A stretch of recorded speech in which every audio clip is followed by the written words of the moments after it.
Good evening, everybody. Boy, that was really bad. You can tell it's been a little while. Good evening, and welcome to PTR Radio here on the fabulous interweb. We're back. We're back, and it's been a minute. It's been a minute since we've done a show, and for those eagle-eyed amongst you, you might notice we're one short. And we didn't kick anybody off the show. Work got in the way. So Colin will be back on the next show. But he's not here tonight. So, it is what it is. But Mike and I are here, and really, if we could just play the Colin show in the background, but we kind of decided that we wanted to go on. So. Wait, you're not? No, I'm not. Maybe I'll do a special presentation of the Colin show. But no, not tonight. So yeah, we're back. There's been a lot of things that have happening. Both Mike and I are drinking tonight. I saw Mike's got a tall boy there. Very fitting. Yeah. I am doing a Irish whiskey lemonade of my own evidently creation. Because I wasn't able to find the recipe, so I just made it up. Okay.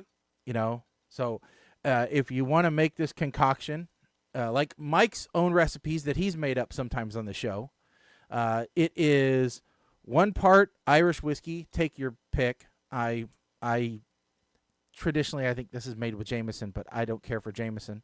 So anyway, this is Napogue Castle for those that are interested. And then 4 parts. I went ahead and did 4 parts. Yeah, it's a really nice one. I fell in love with it when somebody brought it back from Ireland for me. It's spelled with a K. And then 4 parts lemonade, and then a half a part lime juice. So pretty simple recipe. And honestly, I think I'd probably knock the lime juice down a little bit if I was to do it again. Oh, okay. When you said with a K, I'm spelling castle with a K. Thank God Google Knogue. is smarter than I am. Yeah. Okay. Yep. No, it's Knogue. So. Okay, so that's Knogue. So, but it's been a minute since I actually had a drink, so this will be good. I just haven't been drinking lately, and I should. I have more reasons to. So, I have a question. So how does that compare to Tullamore Dew Irish whiskey? Good question, because I have had them both. Actually, I've got a lot. My collection has grown since last we met. I was at 23. Now I'm at 26 different varieties of Irish whiskey on my bar. Okay. And interestingly enough, I have an American Irish whiskey. It was an Irish whiskey which was distilled in America using the Irish methodology, which is interesting. But so I would say Napogue is my everyday. If I'm gonna drink on a regular basis, I'll do Napogue, because while it's a little bit more expensive than Tullamore Dew, I think it's got a little bit mellower of a flavor and it's a little bit more of a sipper. You can drink this straight, no problem. You don't have to mix it with anything. In fact, most of the time when I drink whiskey, I don't mix it. I just felt like something a little bit more substantial of a drink today, because, well, we've all seen the problems that come up when I bring the bottle of whiskey in here and I'm just drinking it straight. So I thought I'll make a taller glass, and that'll work. But no, but I've drank plenty of Tullamore Dew. So yeah. Nothing wrong with Tullamore Dew. It's good. Like I said, I would have it over Jameson any day. Well, that's not saying much. No, but I feel like Jameson is kind of like the Jose Cuervo of Irish whiskeys. Like, everybody thinks Cuervo's great until you have a good. Yeah. Well, I used to think honestly that people in Ireland looked down upon things like Guinness and, Jameson, and that was just that was their, Budweiser, or Bush, that it was it's peasant stuff, and that if you go to a real Irish pub, they're not going to serve that stuff. As has turned out, that I've learned, it's not actually the case. It is the Bush or the Budweiser, but it is the everyman's drink. It is, you can get it anywhere. So It's still wildly popular, even if they do prefer something a little bit more robust and a little bit more, refined if given the choice. But it's a default because you can get it everywhere. Now, I personally can't stand Guinness, but I'm not a beer drinker either. So, My opinion of beer should not be used as a baseline. Yeah. I mean, I'll drink a Miller Lite or a Bud Light or whatever if I got something in front of me and there's nothing else, but it is not my go-to. Let's put it that way. Yeah, I drink Keystone Light at home, and that's not a beer you find. If you find that on tap anywhere, run, because it's not supposed to be on tap. If it's on the menu, just possibly run. Don't. My advice is if someplace has Keystone Light listed as one of the beers they are serving, do not order anything in a glass, because chances are you're going to get hepatitis. Get a can or a bottle, because at least that has been hermetically sealed before it got to you. And still wipe the top off before you drink it. Yes. Because there's a guarantee a rat has peed on the top at some point because it's been sitting in a storage closet for a while. Probably. So, but before the show we were talking about streaming services, and it's a topic we talk about a lot, Mike. And you were saying that you've got a relative that has an issue with the Roku. Okay, so I got my father-in-law a Roku, and I don't mind talking about this on the air because it's nothing against him, right? Right. First of all, the man is going to be 88 in December.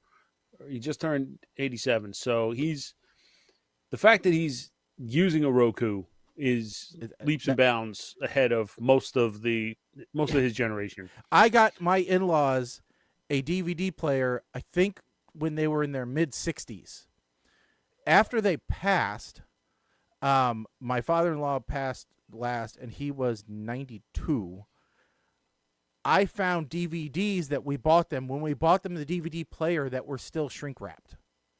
They never used it because they didn't understand it. So a streaming service would have blown their mind. So what I did, before I sent it to him, I had it sent here, and I loaded some of the free services like Tubi, Freevee, I think Pluto TV I put on there. The Roku channel has a lot of free stuff. So I put all of that on there for him. So all he'd have to do is just turn it on and go to the app and navigate. Mm-hmm. Well, the problem, he was trying to find a way. He asked me if there was a way to do favorites. And I'm like, and he also said there's no guide. That's no usable guide. And I'm like, well, so here's the thing. So was he actually looking? Was he looking for something like around here? It's channel 19, where you go to it and it tells you, okay, at this time we're playing these things. Because that's what I imagine. No. So what I'm imagining, because all right, so he has DirecTV. Okay. And he has a basic package, but if you scroll through any of his receivers looking at the guide, you're only going to see about 10 channels. Mm-hmm. Because he favorited only the channels he wants to watch. Okay. And that's all that shows up in the guide. Right. And that's what he's looking to do with Roku. Now, I don't know if you've looked, like I had to go on and look at like the Roku channel. And yet there is actually a guide for live TV on a Roku box. Yeah. Like there's a whole bunch of free live stuff. And you can favorite those channels. Which might be what he's asking me. But you're only favoriting them within that app. not Correct. within the That's whole the problem. thing. Right. That's where the issue. That's the crux of the problem here. Yeah. So It's like creating bookmarks within just one website, but yeah, then having a bookmarks, drop down that has there's no bookmarks drop down that has every single website and every page that you want in Roku. That doesn't exist.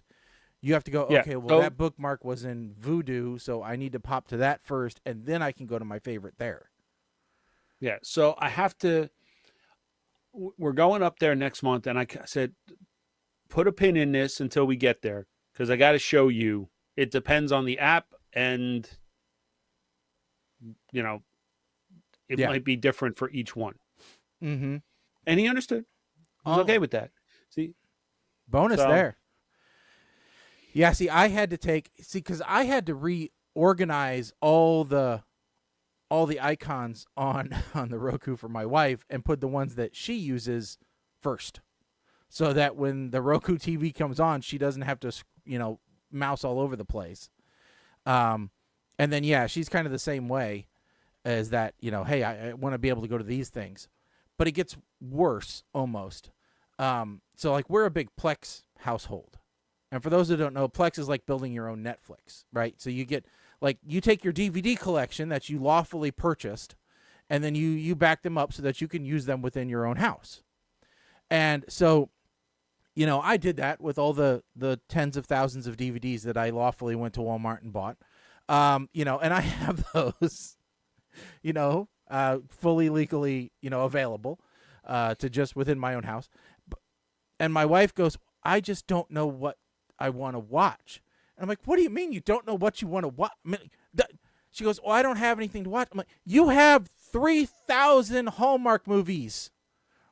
Just pick one. But she still watches the same 10 over and over and over again. Yeah.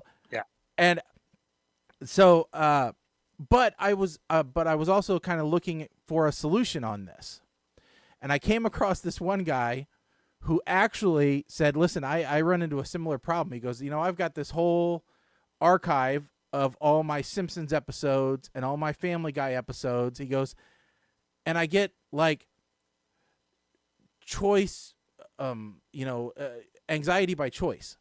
I can't figure out what I want to watch if I actively have to choose it. There's too many choices.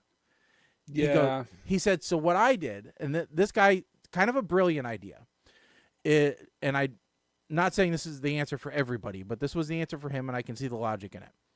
He actually set up a couple of small, I think maybe they were even Raspberry Pi machines, but very low-end machines, right? That all they did was they connected to Plex, and they played the video through composite out. And he hooked those up to RF modulators. Now, for those of you that don't know what that word means, all right, this is where we used to be able to hook our VCRs up to channel 3 of our television, all right, and tune, things to a given cable channel to be able to tune in. Now, he is doing this fairly old school. He's not doing HD TV modulation. He is going SD, and he's feeding that signal into his house.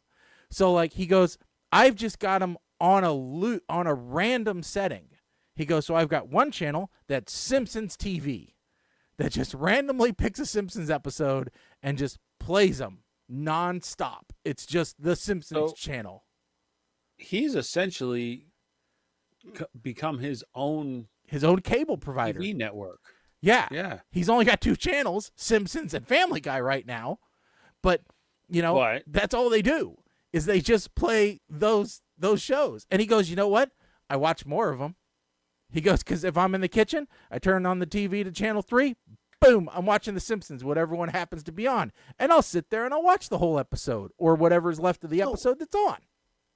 The fact that he does it all random is a little odd, because The Simpsons, you could run that on a loop consecutively, and it would only repeat every week.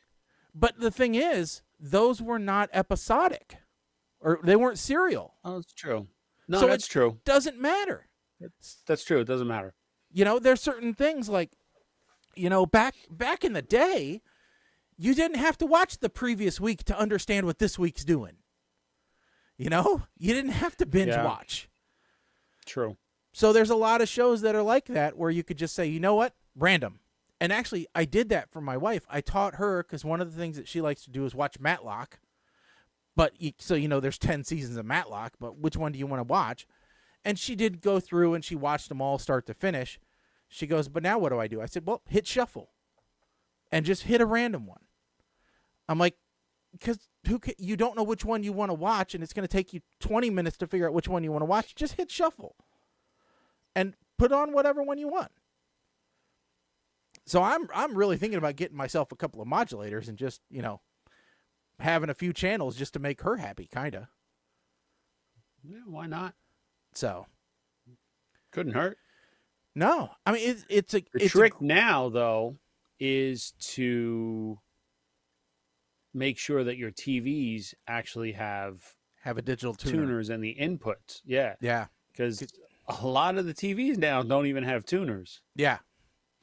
Exactly. They realized it was cheaper to put all of these inner workings of a smart TV than it is to put a coax port. Now, evidently, there is a way that you can create your own streaming channel. And it can be like password protected, and it can be just yours, and it could just stream whatever you want. I haven't looked into that yet. But evidently, you could create your own that just streams your content, and it's just like a live channel that just plays. Yeah, I don't think I want to do that. I don't want to go that far. No, but I did think, I'm like, what if we created PTR Radio TV? Where we just play all of our videos. We could do them sequentially. We could do them randomly. It doesn't matter. And we make it available for everybody. That is essentially a video version of automation. Yeah, it is. Yeah. And for those who don't know what I'm talking about, actually, I can't even say back in the day, because I happened to go to our former network's website. Yeah. And they still play automation. I'm sure. And they still have our clips in automation. Oh, should we send them a cease and desist? How funny would that be? I am very close to... seriously? Yeah. It's been how long? I mean, we didn't sign anything giving them the rights to the show. So, technically they don't have the rights to it. So, yeah. I was absolutely shocked when... Well, considering they have, maybe 1, 2, 3, 4 shows on that network. I'm sorry. Shaggy? Most of their shows are all on Sunday. What station has Sunday as its busiest day?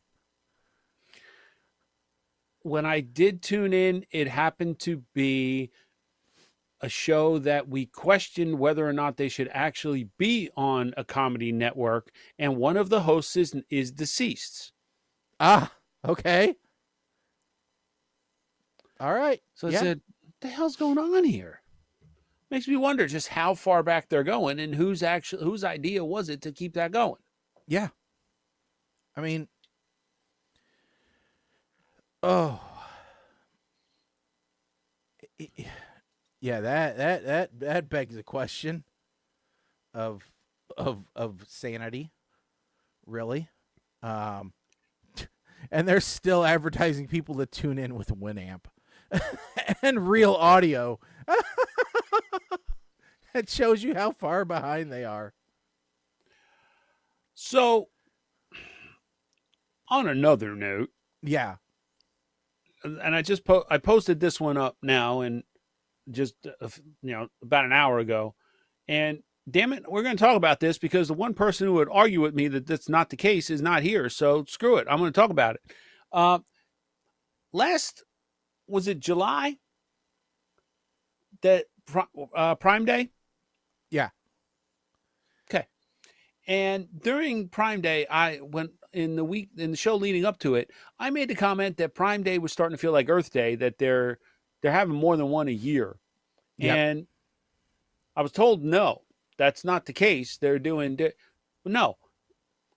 Amazon has announced that they are doing Prime Big Deal Days event in October.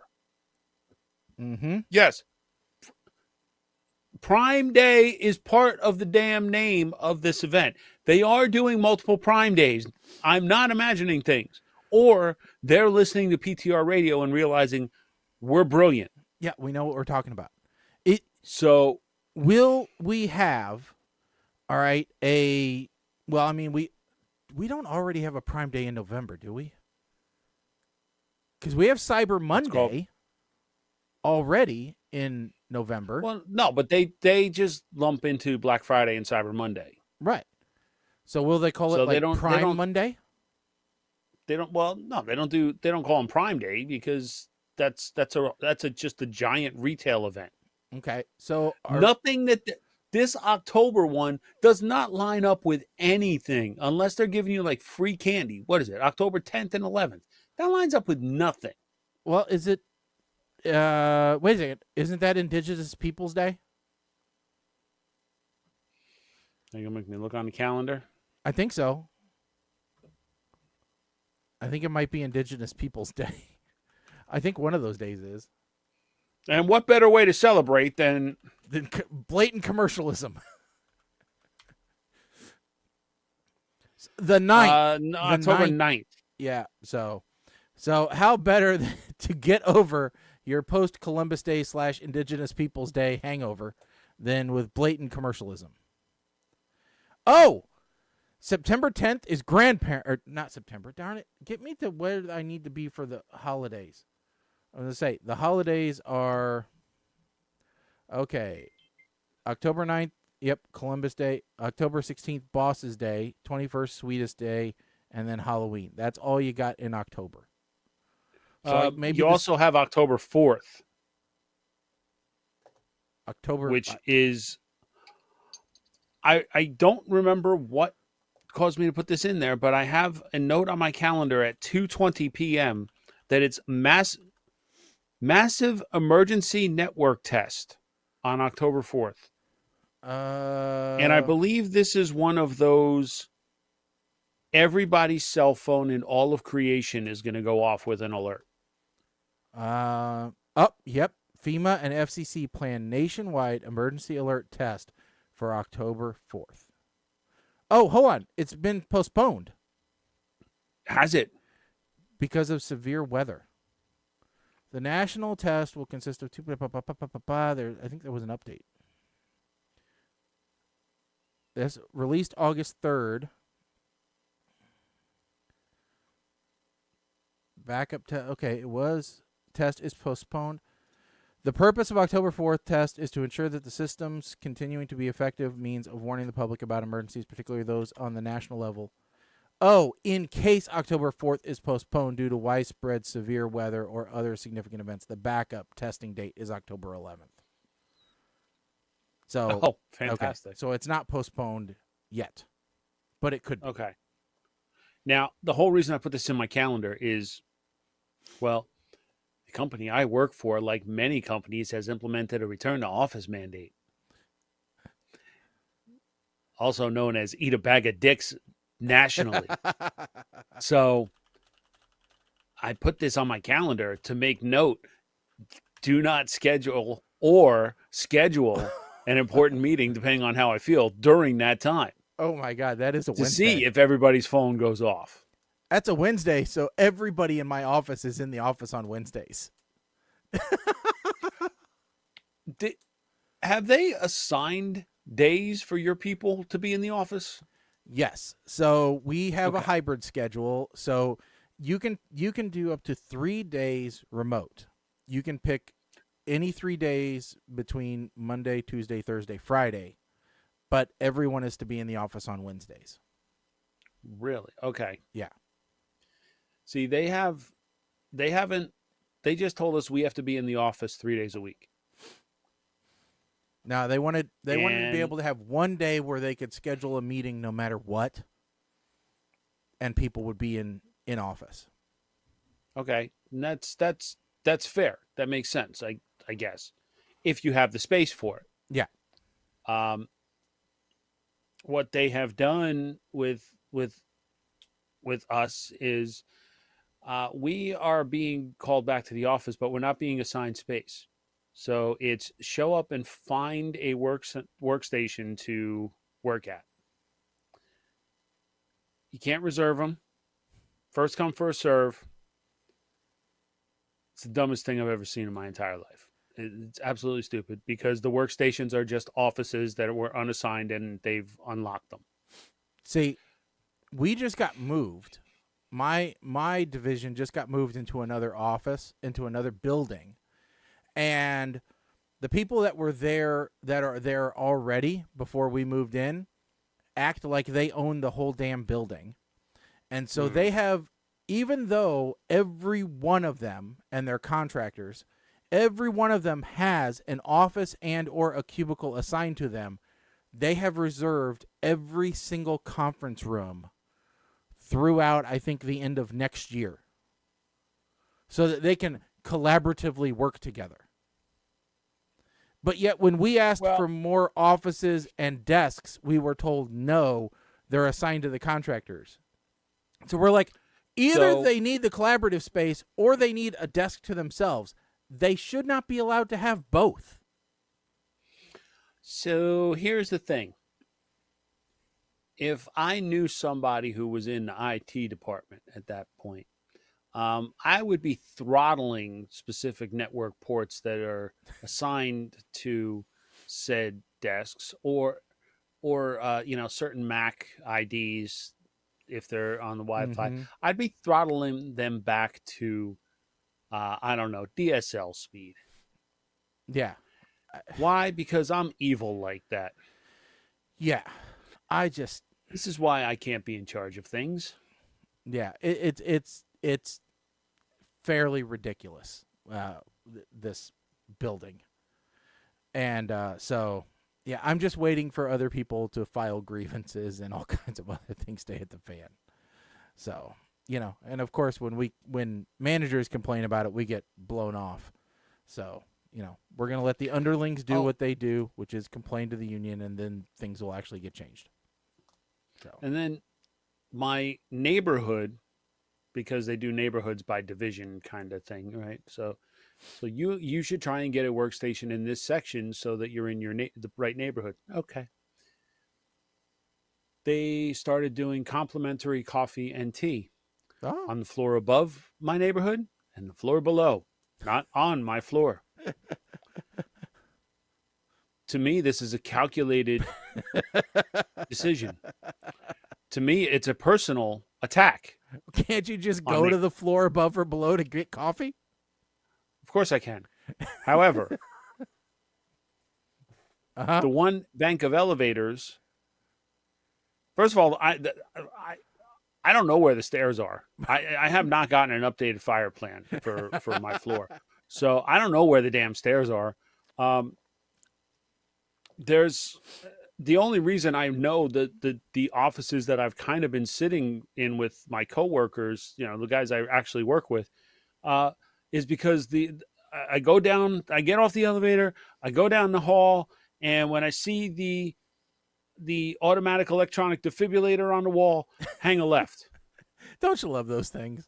I love that all those are just, hanging out. So I want to be near that for safety. Okay. All right. I also feel like when I get off the elevator, there's a spot for a coffee machine.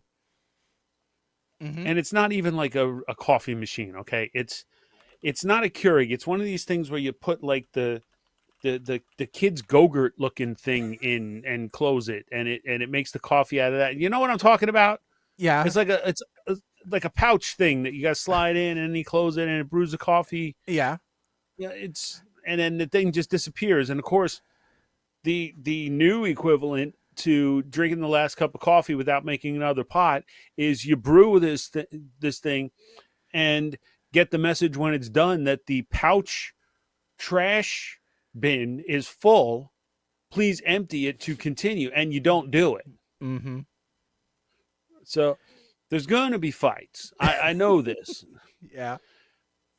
I'm not going to be the one to fight. However, I will make it known that that it wasn't you. Mr. Shathade might have to show up at the office one day. I'm just,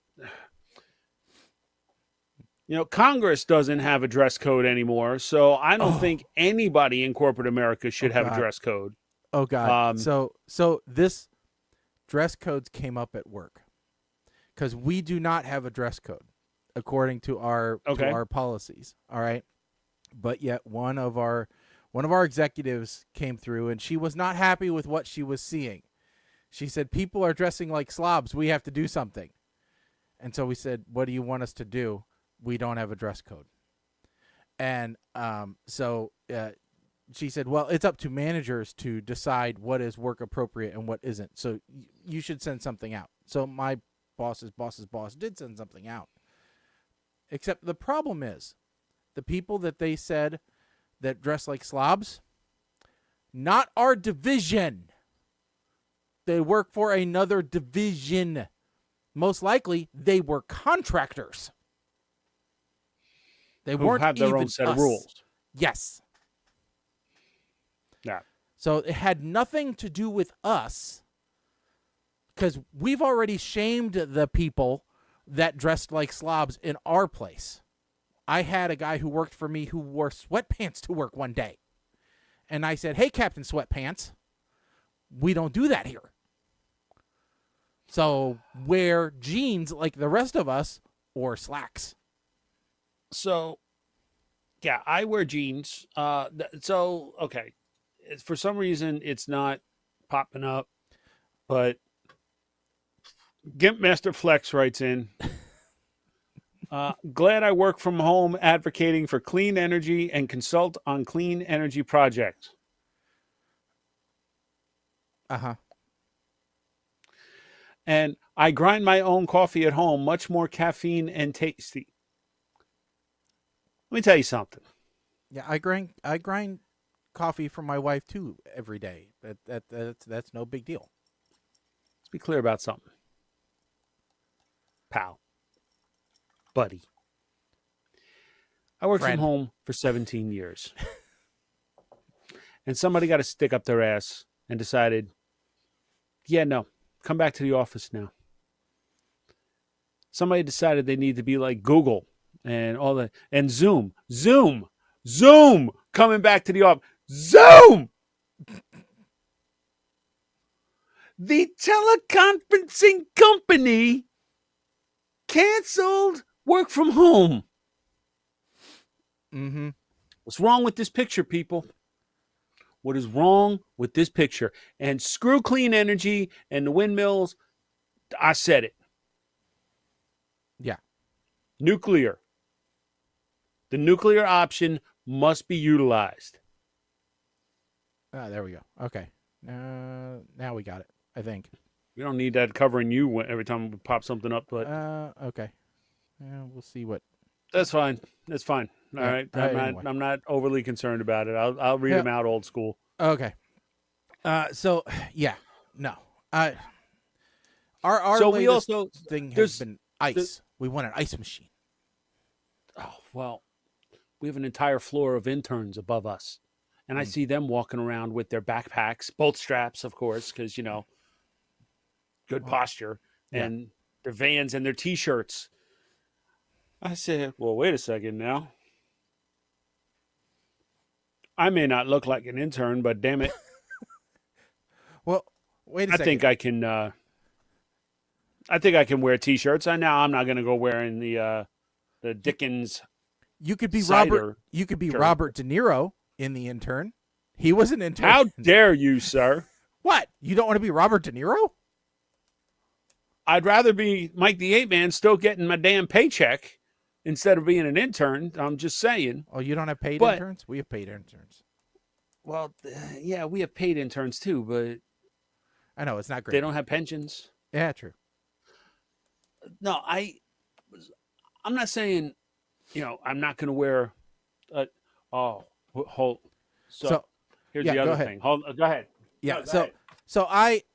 I make the kind of rule. I'm like, okay, listen, I'm going to wear jeans and I'm going to wear what I call a button-up collared shirt, which is what this qualifies as. Yes, this is kind of a bowling shirt, or a tiki shirt, whatever you want to call it, but it has a collar and it is button-up. So when somebody says, "Hey, you're not dressed work appropriate," I'm like, "This is a button-up collared shirt, my friend. What do you want to call it?" I'm like, this is what I wear. I don't have to wear a tie. So this is a button-up collared shirt. And if they can wear jeans to the Grammys, then I can wear jeans to work. So, So the fact that I have to carry in what I need to exist every day makes this not as feasible. But wait, the batteries are dead. So I got a desktop Oh, wacky inflatable arm guy. wacky man, right? That works. That was fun for about a minute. Mm-hmm. And then this is why Temu is a problem. Okay, so I got all my motivational pens. This one says "Leave me alone." Mm-hmm. Stop talking. Mm-hmm. For the aggressive ones, your face is weird. This one's not even out of the wrapper yet. How about no? Okay. I'm gonna give this to an intern. Dream crusher. Okay. Perfect for my job. That idea is garbage. I don't care.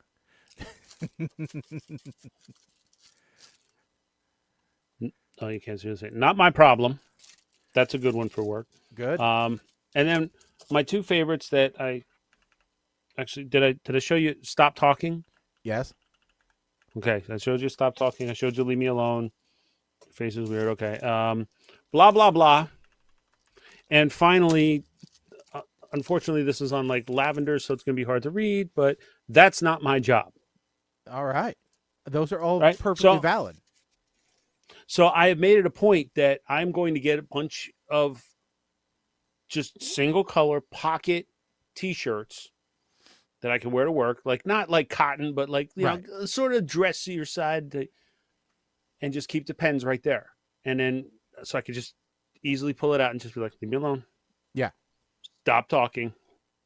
I have to train myself which color means which. Yeah. Oh, I get you. So I have. So I just did my first order with Temu. I'm trying to remember what the hell I used as my login, because I have switch accounts, add account. Which did I use that one? Maybe, I don't know. I'm trying to remember what. Yeah. This is the problem with too many accounts. Well, listen, Temu is one of those accounts that you gotta just have There it is. Got it. like one that's not common with anything else. Yeah. Well, and boy, have they been bombing my text messages. I finally had to mute them because I was getting three. Yeah, text the text I messages a got rid day. of real quick. So I ordered some metal tip darts, some dice, just regular dice, because I realized I wanted to play Yahtzee at the house, and I have no dice. I don't have enough dice to play Yahtzee. Because, well, you can print Doesn't out Yahtzee come with dice? Well, yes, but I don't have Yahtzee. But you can print out the Yahtzee score sheets. Those are available online, and buying a set of dice is a lot cheaper than buying a Yahtzee game. So accurate. So I bought a bunch of dice, and then I bought a game called Unstable Unicorns. I bought a game called Dirty Minds. One called I bought Date Night Ideas. And I bought one called Drawing Without Dignity. So it's basically I have Drawing Without Dignity. Is it good? Yes. Okay. That was fun. kind of my hope, because I'm always trying to come up with other games for when the kids come over. So. No, they're not children. They're my adult children. Okay. So just making sure. They're not grandkids, just kids. Okay. Late, 20s and 30s kids. So. Okay. So yeah, so I'm just waiting on that Just to arrive. check. So, but we, yeah. But that'll be my first order with Temu, and that was, probably more than what I really needed. To be completely honest. I finally broke down and I installed the app. And I'm going to be completely honest, the app sucks. Yeah. I'm browsing through it and I'm like, I hate this app almost as much as I hate the friggin' McDonald's app. Keep changing my location. Is it as bad as Wish's app? Because Wish.com has a terrible app too. Oh, that's a bad app as well. Wish.com. No, listen, Wish who? Well, Temu is the new hotness, man. Come on. I know, but I still had Wish from before Temu was a thing. Well, I'm still waiting on an order from Wish, I'm pretty sure. Well, did you place it last year? Because if not, you're still going to be waiting. I mean, it takes a while. They basically put it in a rowboat to send it over here. I mean, they send it over with some refugees, hoping it gets to the right spot. It might not even wind up on the right coast. And then, DHL doesn't even use a van to deliver it. They put somebody on a bicycle. Let me tell you, Kim drag it with with got rope. Temu stuff. She got stuff delivered today, and she was even like, I don't even remember what I ordered. I don't remember what any of this stuff was. She got a damn scratching post for the cats. I'm like, what? Said that was my free gift. It was only $2. What? Then it wasn't free. It was $2. Oh. Mike, since we've been on, a lot of things have happened in the world. Yeah, I was just looking at this. I went through and I hit some of the highlights, and you'll be happy to know I didn't pick any of the political highlights. So, I don't care. At this point, I really don't give a damn.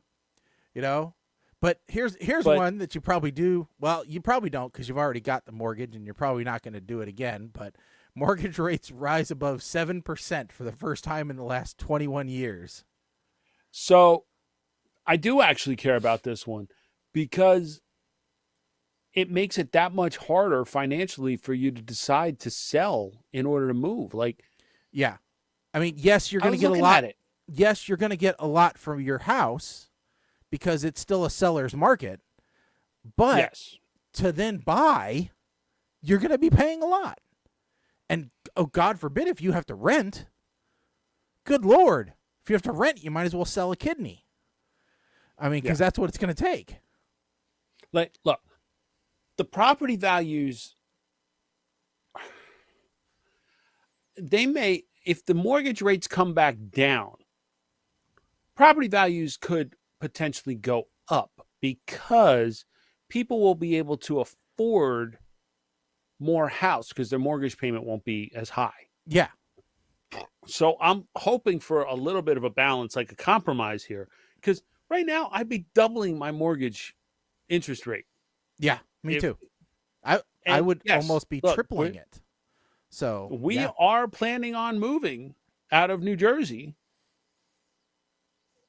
but I can't. Not soon. Right now. Look, we're the way. Well, with the job situation, that's a whole other. That's the whole thing right now. But right, the way I'm looking at it is, I'm just paying. I'm building up the down payment on the new house at a lower interest rate because whatever equity we have when we sell, whatever gains we make, that's going right to the new house. So, yep. Oh yeah. But yeah, that one out of all of these, that's probably, well, maybe not. Let's go on. The next one, the voice of Mario in the Nintendo video games is retiring after 27 years. This is where I'm confused because this shows you how much I play Mario. I didn't know that he actually spoke in the video games. Yeah, he goes, "Let's go," and things like that in Mario He's Kart. Retiring, so things like that, so they have him record new stuff every time, and things like yip yip yip, and things like that. So that's like people trying to tell me that, oh yeah, Vin Diesel came back and recorded his lines for every one of the Guardians of the Galaxy sequels. The hell he did. I am Groot. You throw that through whatever modulator you want. This last one, he came back, he said, "We are Groot." Yeah. Okay. Given got $3 million to say 2 lines. Given AI and deep fakes right now, do you need either one of those people? I mean, you should have enough samples. We'll circle back to that one. Yep. New computer model study suggests humanity was almost wiped out 900,000 years ago with just 1,280 reproducing individuals left. So that means, and this is not confirmed or anything like that, there wasn't any history of it, but it says that it looks like almost 1 million years ago there were only some cataclysmic event happened, and there were only 1,280 people left that could reproduce, and they rebuilt the society. Kind of interesting. 1 million years ago. Yeah. It gives you insights into what would it take to create a society somewhere else from a genetic diversity perspective. Because we're talking about sending people to Mars and all these other things. So the question comes in, all right, how many people do we have to send to create a world? Right? Because you watch all this science fiction and everything else, and you see all these gigantic worlds that are, populated, and according to them, humanity just spreads throughout. What does that really take? It has always been a question that I've struggled with. So evidently, it takes 1,280. Well, now we know how many people they have to send to Mars. Yeah. We just have to build an ark and... Well, but you do have to account for, the mortality rate. Because we know that not everybody that goes to Mars is going to make it there. So give them 20%. Oh, yeah, but they'll be reproducing... Space Nookie is a thing. So Space Nookie. Have we had that yet? Have we actually had outer space intercourse? If it's not, there ain't no damn reason to go. Every sci-fi show, even some of the bad movies we've watched, have depicted Space Nookie. Well, I remember Barbarella has, but according to NASA, as of 2017 at least, no humans have had sex in space. I think we know what the next experiment on the International Space Station needs to be. The question is, how big is the bathroom to join the Million Mile High Club? Does it have to be in a bathroom, though? Well, I don't know. I know what it is for an airline. So I don't know if that counts. But if you do it on a private jet and you're not in the bathroom, you're still technically a member of the Mile High Club. Well, remember, they have that chartered. They have that charter jet that you can have. Now. So, of course, in a French author, of course, he had to be French.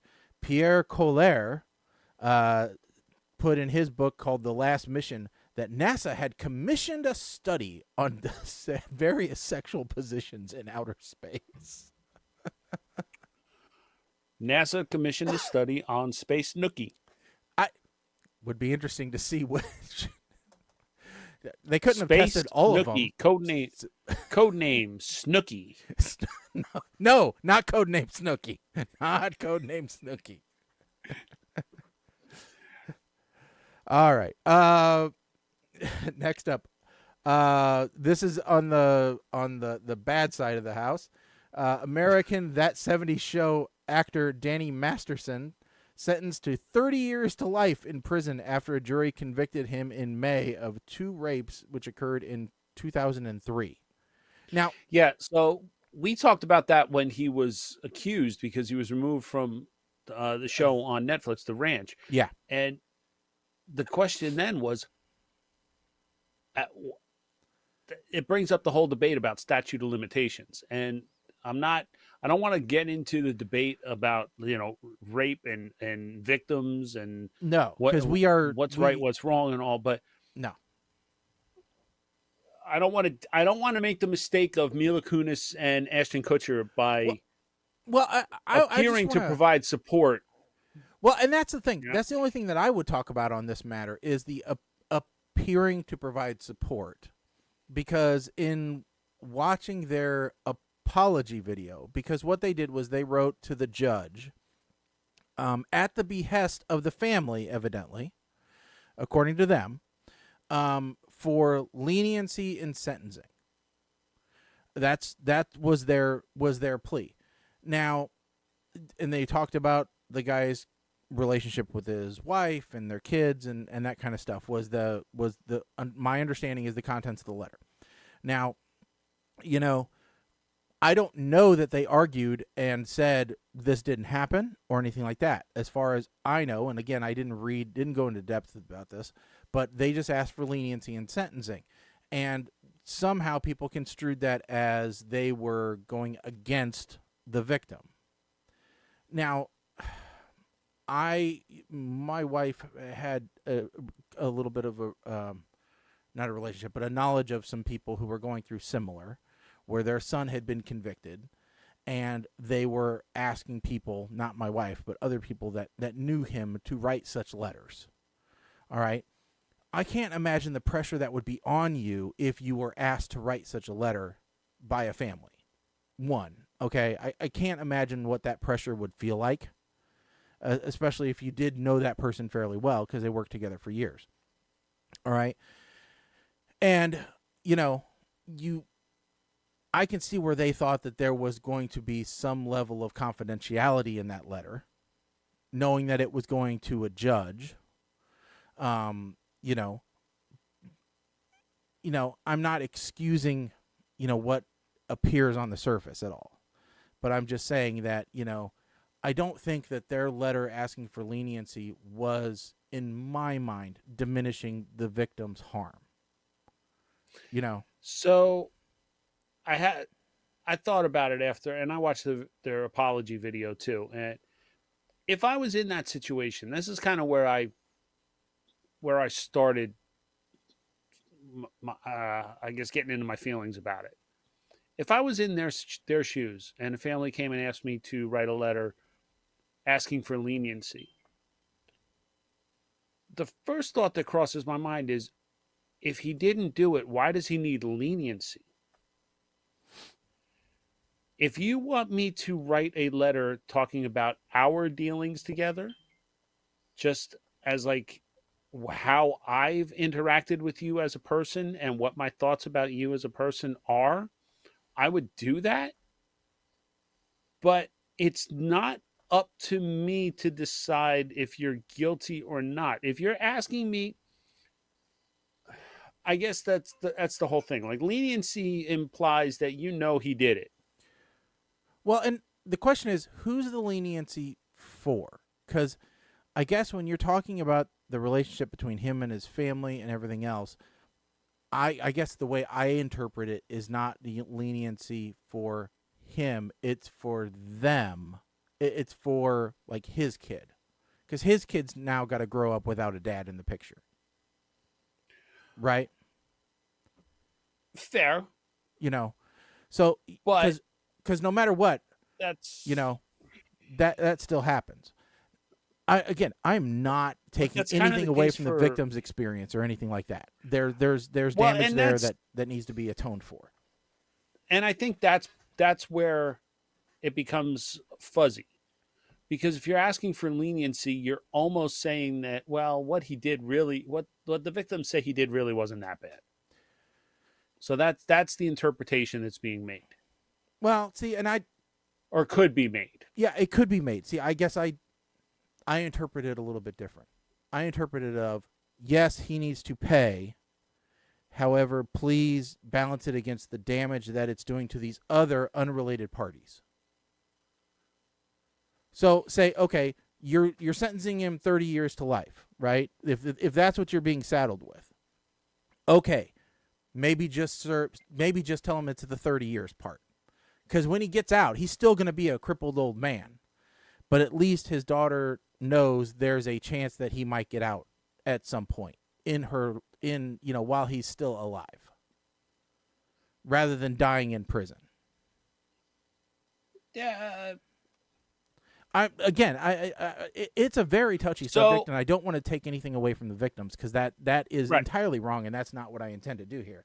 I'm just trying to advocate for the collateral damage that's happening, So the other thing to think about here,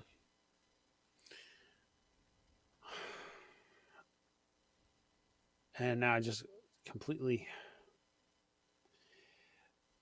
like, the victims, look at Cosby. Mm-hmm. And what happened there is probably wrong. 100%. So here's wrong. the thing, because I didn't see collateral damage there. So because of this was actually where I was going. So because of his stature or status at the time, he had a hit show on Netflix. His career was starting to see a resurgence, and a lot of people felt that was why these victims came forward at that time. Mm-hmm. Is that introducing bias into the way his case is being handled? It was right on the heels of the Me Too movement, right on the heels of what's her name from King of Queens? Leah Remini, with the whole Scientology thing, because Danny Masterson was in Scientology, the Church of Scientology, when she was. So and that's evidently what happened with this too. So yeah. So how much of that is influencing his sentencing? I think that is an area where a letter, if found guilty, what he did to these victims, yes, he should be punished. However, don't let all of this other noise influence your decision on the punishment.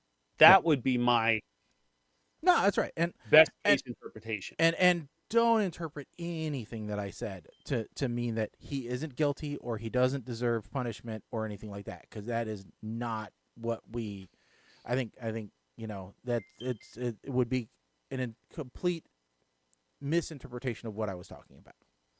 All right. Yeah. So that happened.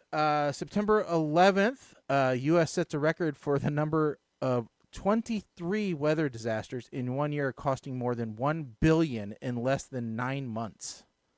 So already this year we've exceeded a record in damages due to weather-related events. Okay, what I would be curious about, and this is where our third quadrant would probably be able to clarify for me. Mm-hmm. Of that, how many of those are they counting the wildfires as weather disasters? Ooh, those happened in Canada though, not in the U.S. No, there were fires in the U.S. Good question. How many forest fires? I wouldn't say that those would be considered weather-related events, though. Okay, although they might have been. They might have been. I mean, according to there are the nut jobs that are trying to say that, oh well, global warming influenced wildfires, and that's what.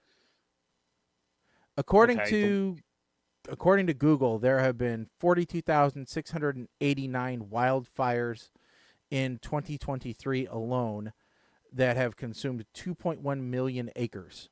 Compare that to 2020, where they were roughly the same amount of fires, but they consumed 7.2 million acres.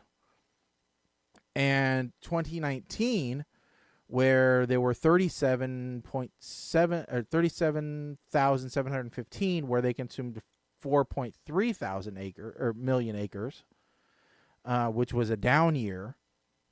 Actually, we're looking on track to be another down year this year as far as acreage, not on amount of fires though, but on acreage.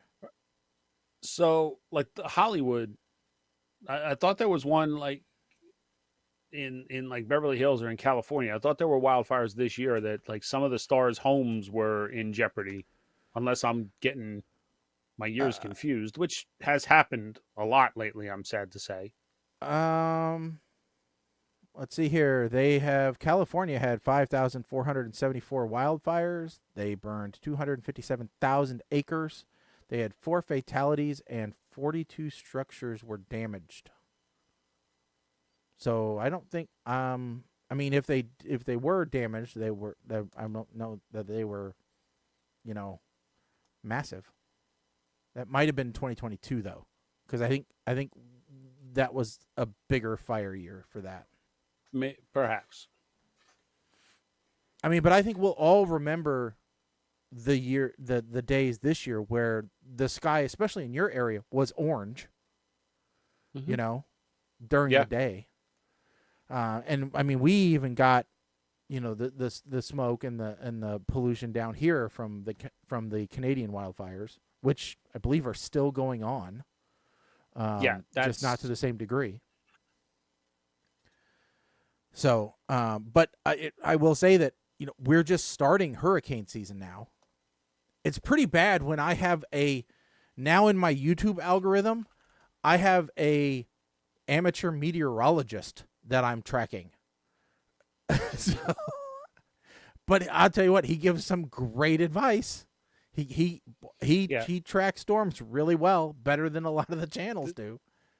So there's a guy on Facebook I follow that he was the only one, and he really clearly predicted the path of Hurricane Sandy back, years ago.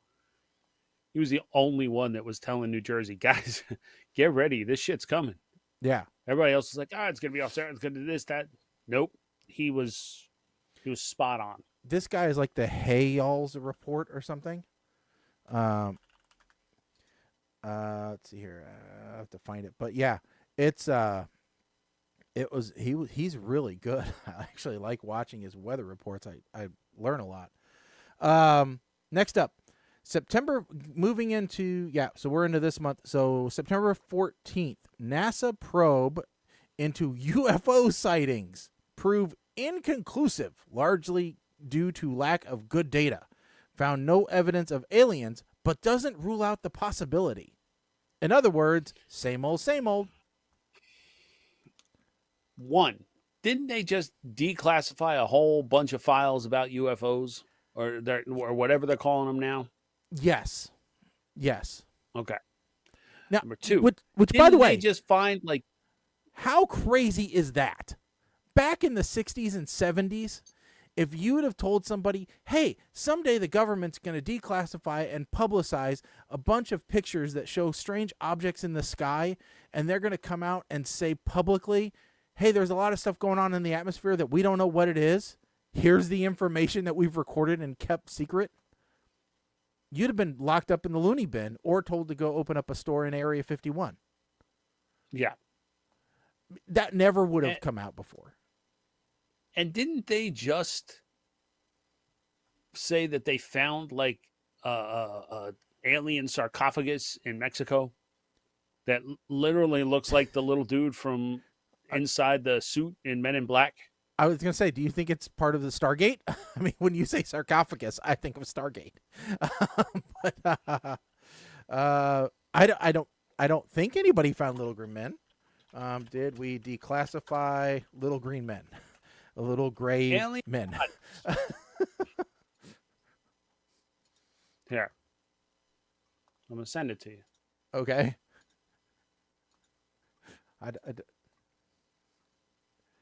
Let's see here. Mummies from outer space. Mexico Congress gets a first hand. Boy, that goddamn paywall. Oh, all right. Let me find one that's not a paywall. News should be free, New York Times.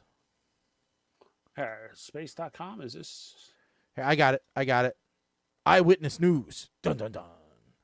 All right. Let's switch back here. Here we go. Tell me it don't look like the body of the little dude that was inside the bigger dude in Men in Black. It does look like it. I won't lie. It does look like it, but it also looks like an alien made out of paper mache. Yes, it does. So he's really tiny. Also looks like maybe a very poorly done doll that got hit when Mount Vesuvius went up. I don't know, but that is a bit weird. But they did all kinds of weird stuff happen to mummies back then. Maybe it was a baby with birth defects. Ooh. So what you're saying is it should know. be in Ripley's Believe It or Not museum. Yeah, that's where it belongs. Okay. And so to close out your list, this one I saw his name pop up on Twitter. Didn't know why. British comedian Russell Brand accused of rape, sexual assaults, and emotional abuse by 4 women in investigation by the Sunday Times and Channel 4.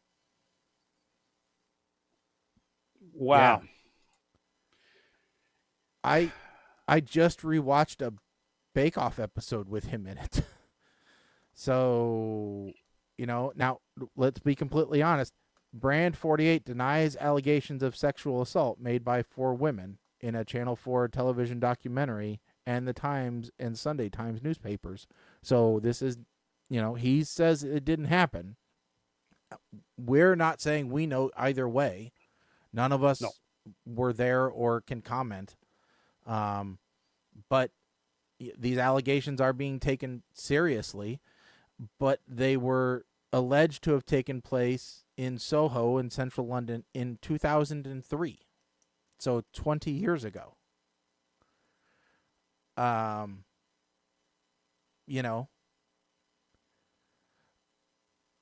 So, I mean, he would have been 28 at the time. I don't know. I mean, it kind of goes back to the Danny Masterson thing where it's a long time since these are coming to light, and understanding that not all things get reported right away. It seems to be a while. So,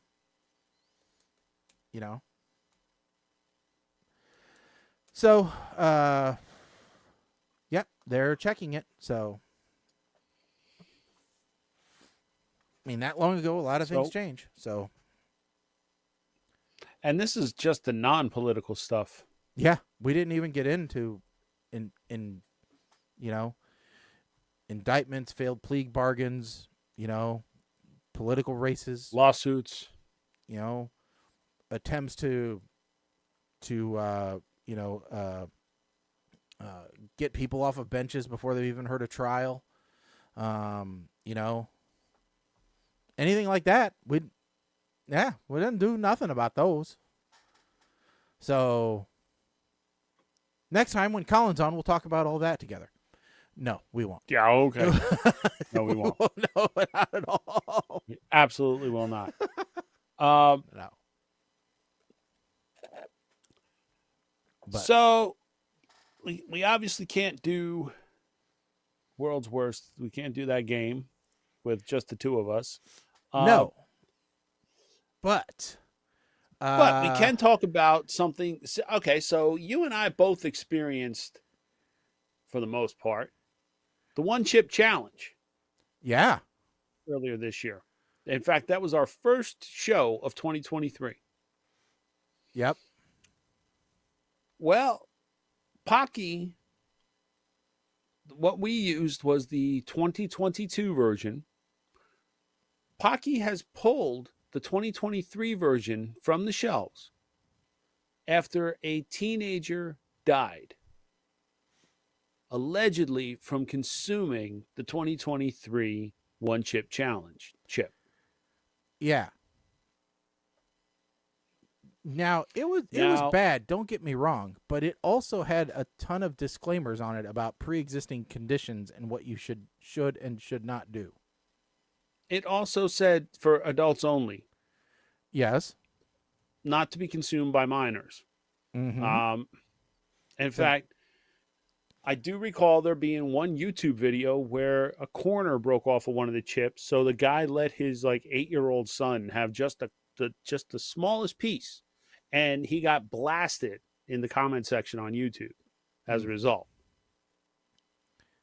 Now, you had a much worse reaction than I did. I do not do spicy very well. Yeah, fair. Okay. Did you ever, being serious, and I'm not asking this to pick on you about it, but did you ever feel like you were going to die? No. I felt like I was going to feel terrible. But you know, I did not feel like I was going to die. You know, my antics may have been played up slightly for the camera.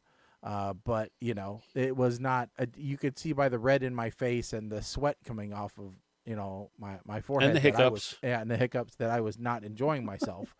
But you know, no, I did not think that I was going to was going to expire due to chips. So let us be clear that the child that died was 14 years old. He was in Massachusetts. He did this at school. He consumed the chip at school. When the school contacted his mom on Friday about a stomach ache he said he was having, but allegedly he felt better when he got home. Later, he collapsed, was rushed to the hospital where he was pronounced dead. So his mom, now, similar to the whole conversation we just had, I'm not trying to make light of the incident that he died. No, it's very sad. I do not believe he should have had access. You know, this is like a typical case of this is why we can't have nice things where, you know, it's not supposed to be for kids. Mm-hmm. It's intended for adult consumption. A 14-year-old should not have been able to get their hands on this. Yep. Now, the mom is blaming the school, saying they should have taken him straight to the hospital when his stomach started hurting. What I am going to say is I'm pretty sure that this kid didn't go and say, I ate the one chip challenge chip. That's why my stomach is hurting. Yeah, no. And if he did, they may have treated it different. Mm-hmm. Without knowing both sides of this is very similar to the whole high school kids going to the hospital with weird lung issues after vaping, only to find out that 100% of the samples of the biopsy samples from these kids show that they all vaped illegal THC cartridges with vitamin E acetate, which, by the way, is a poison when you vape it. So Shaggy is glad that the chips got pulled because that means there's no chance of us repeating the challenge. To me, this is another case of society where, you know, parents need to step up and take more responsibility for their children. Yeah. And in this case, yeah, the school should have handled something different, but ask the question, how did this kid get this chip? Well, and how many kids at that age just have a random stomach ache. I mean, it happens all the time. Nerves due to tests, girl problems, whatever. I mean, stress is a huge factor in upset stomach. It still is to this day for a lot of people.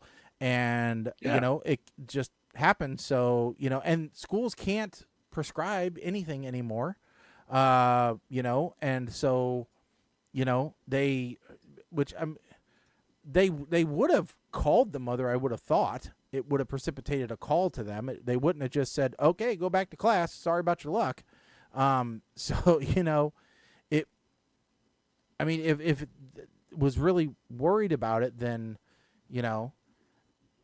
I don't know. I just, and for me, I didn't have any stomach related issues after the fact. Everything was on, my mouth was on fire. I didn't have any issues on the exit of the chip, but No, neither did I actually. But again, very slightly. We're also 30 years older than that kid, so could have something to do with it. So, and the other thing here, his cause of death is yet to be determined. Now, if he had a pre-existing condition that he wasn't aware of, the problem here is we're never going to know. No. In a situation like this, unless it turns out that the chip caused his death, we're never going to hear about this autopsy report. They're never going to admit that it was pulled by, as an overabundance of caution. Yeah. Why not just lock him away? You have to show ID to buy it. Yeah. Why not do that? Treat it like any other, I mean, yeah, treat it like anything else, I guess. I mean, that would probably I also increase didn't realize. Here's the funny part, that I didn't realize that Pocky was owned by Hershey. Well, I didn't either. I just found this out by looking about it, trying to find out if they had anything more about Harris Wolobah. I wonder if there would be an underlying lawsuit coming as well. Well, so that's the other thing. When you learn again, okay, how big Pocky, you think that company okay, they make tortilla, they make chips, okay, yay. Mm-hmm. But then when you find out it's a brand of Hershey, yeah. Oh, wait a minute, Hershey's. Kind of like when I found a manufacturing part in the bag of Hershey chocolate chips my wife got. I thought, oh boy, this is gonna be good. It wasn't as good Chocolate as I chips for life. It wasn't as good as I thought it was gonna be. Here's a couple coupons. Yeah, pretty much. Thank you for bringing it to our attention. Yeah. Oh. Yep. Wish it would have been better. Let's see here. Yeah, speaking about how old we are in stark contrast to other people. Evidently, a trending thread on Twitter /X/ Elon Musk's failure was signs that you're 40. So let's go through some of these because I think some of these are hilarious. If you're in the supermarket and you realize the music that's playing was the same music at your junior high homecoming dance. All right. Yes. If the cashier asks for ID for age-restricted items and laughs. No, they don't. I've never had a cashier laugh. If your social media feed is filled with pictures of your friends' kids and their latest achievements. Oh, God. Can we... First day of school. Need I say more? I'll tell you what, though. I just had... Somebody just joined our division. He's a new boss. And he has small children who are also starting school. And they were like, oh, do we really have to take these stupid pictures? And so he went ahead, since he was starting a new job at the same day, he went ahead and took the chalkboard and did up one for him of starting new job. And he posted that to our managers group. And that was the funniest thing we'd ever seen. One of my coworkers did did her kids' first day of school, and she did first day of RTO. So, yeah. If a teacher once told you you won't always have a calculator in your pocket, yeah. That's when you were cool and you just stuck out your wrist and said, yeah, but I got one of them right here. You know? Yeah. Hangovers have become an all-day affair instead of quick recovery. That ain't no lie. Oh, God. That ain't no lie. The older you are, the longer they take to recover.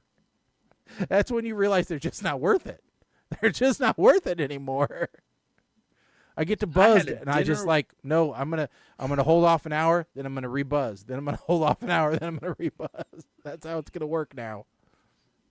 Like, I had a dinner with some coworkers this past Wednesday, and we sit down and it's like, all right, so it's like 6:30 when we finally get all the work done, and we go to sit down for dinner, and guy's coming around. I order a beer, and my coworker's like, yeah, Grey Goose, twist of lemon. I'm like, bro, you realize it's a school night, right? I know. I really think that should be one. There's another one. And then with dessert. I'm a cappuccino, black sambuca, chilled. I'm like, broski, come on.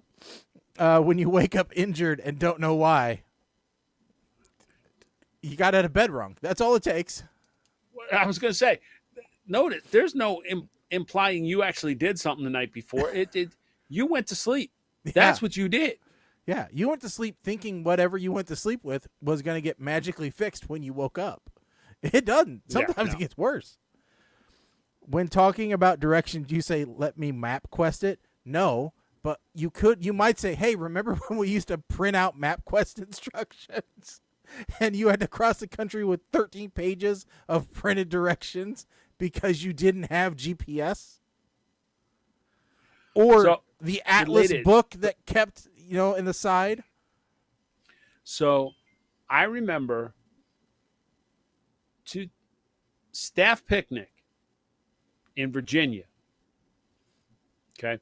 This was arguably where Shaggy and my friendship was born. I'm driving down from Jersey with El Blinkazoid which, forget it. Useless for driving. There is no GPS. What made you think a blind guy was going to be helpful when you were driving? Dude, the prick had that braille thingy. He could have had for all I know, he could have had the directions in there turn by turn and tell me what to look for. No. I had the MapQuest directions printed and folded up so I could just keep them right like on top of my steering wheel.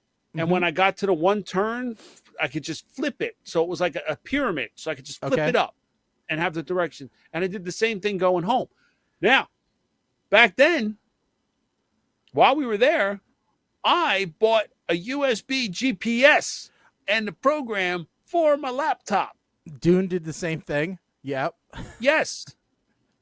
So you had to run your laptop, which, by the way, our laptops had maybe 2 hours of battery life. 2 hours? What are you talking about? We had to get an inverter the size of a shoebox to run. So, okay, so that's where I was going with this.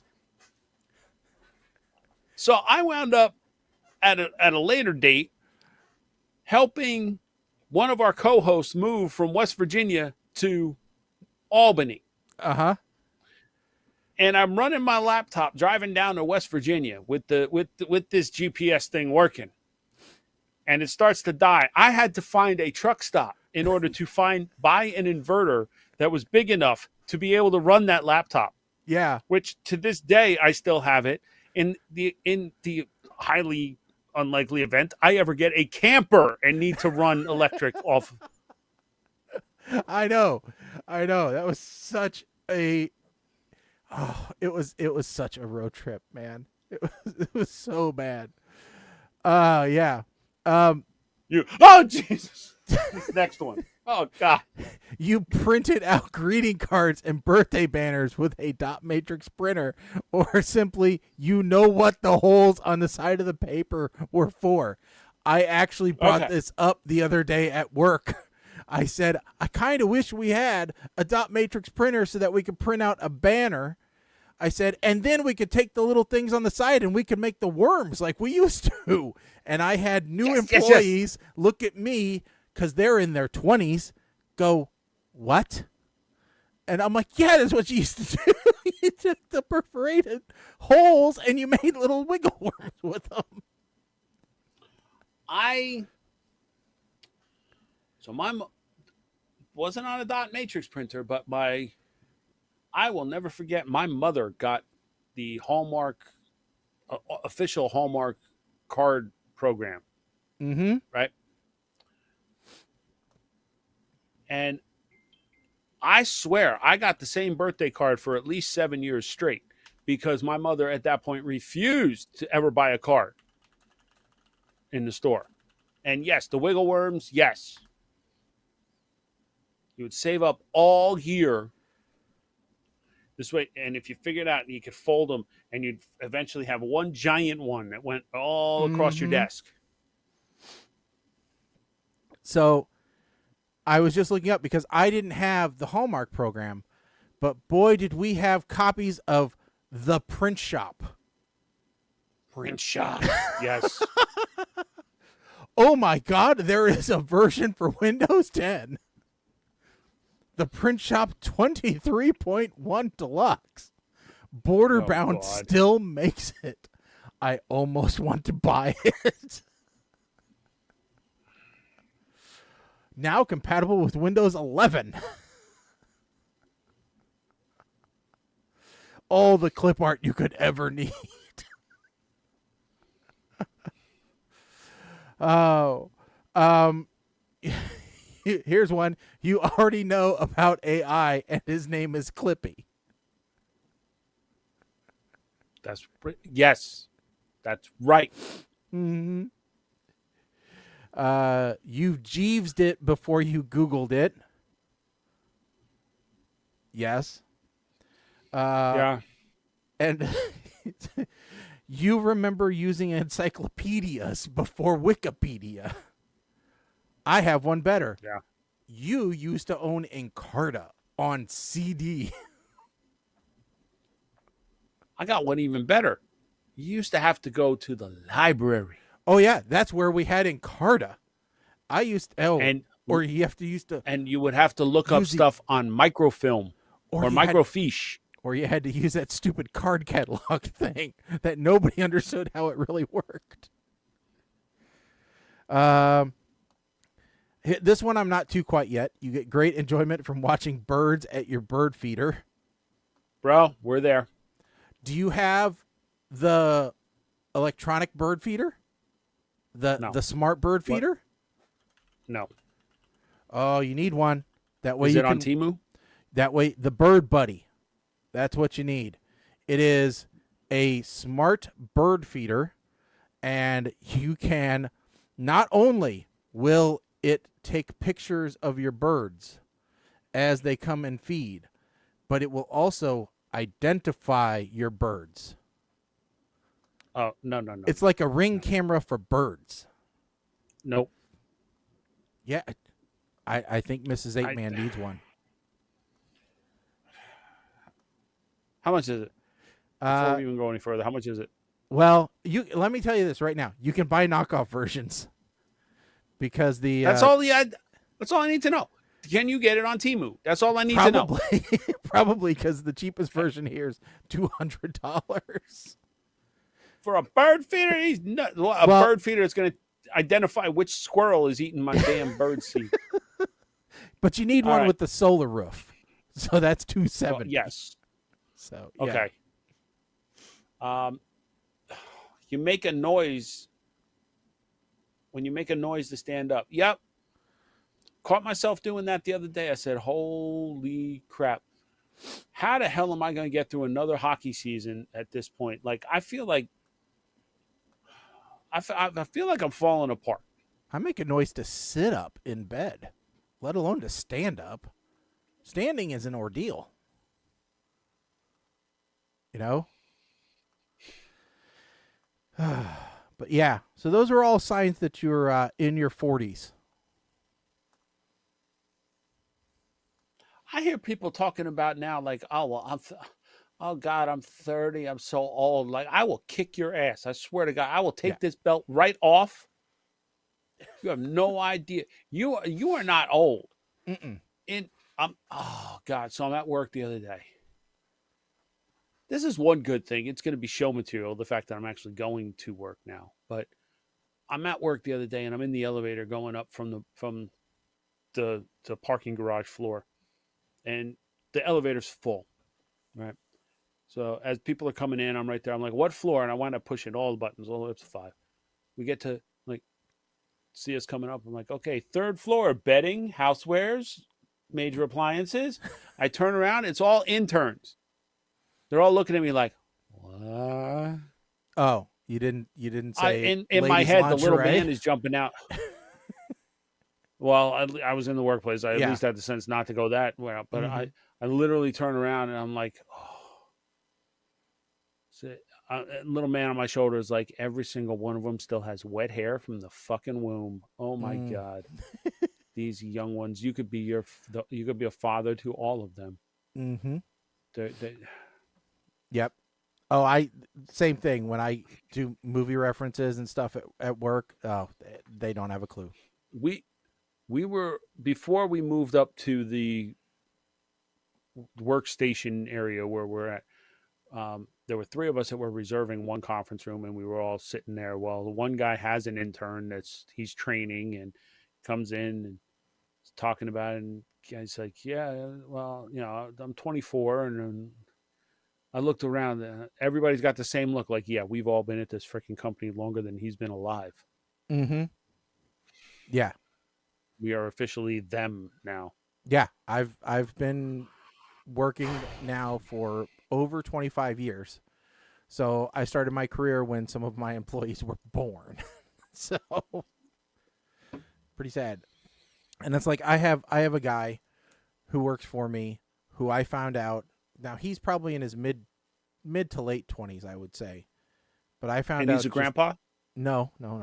I found out just the other day he doesn't even have not having a house. I would understand. All right. Still probably getting your feet underneath you.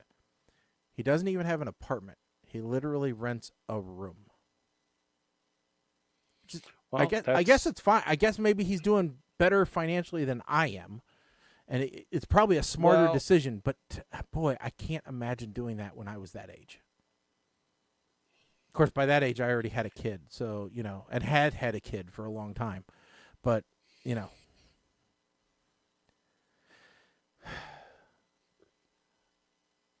So, well, yeah. Let's go through this other list here. Neither one of us are boomers, right?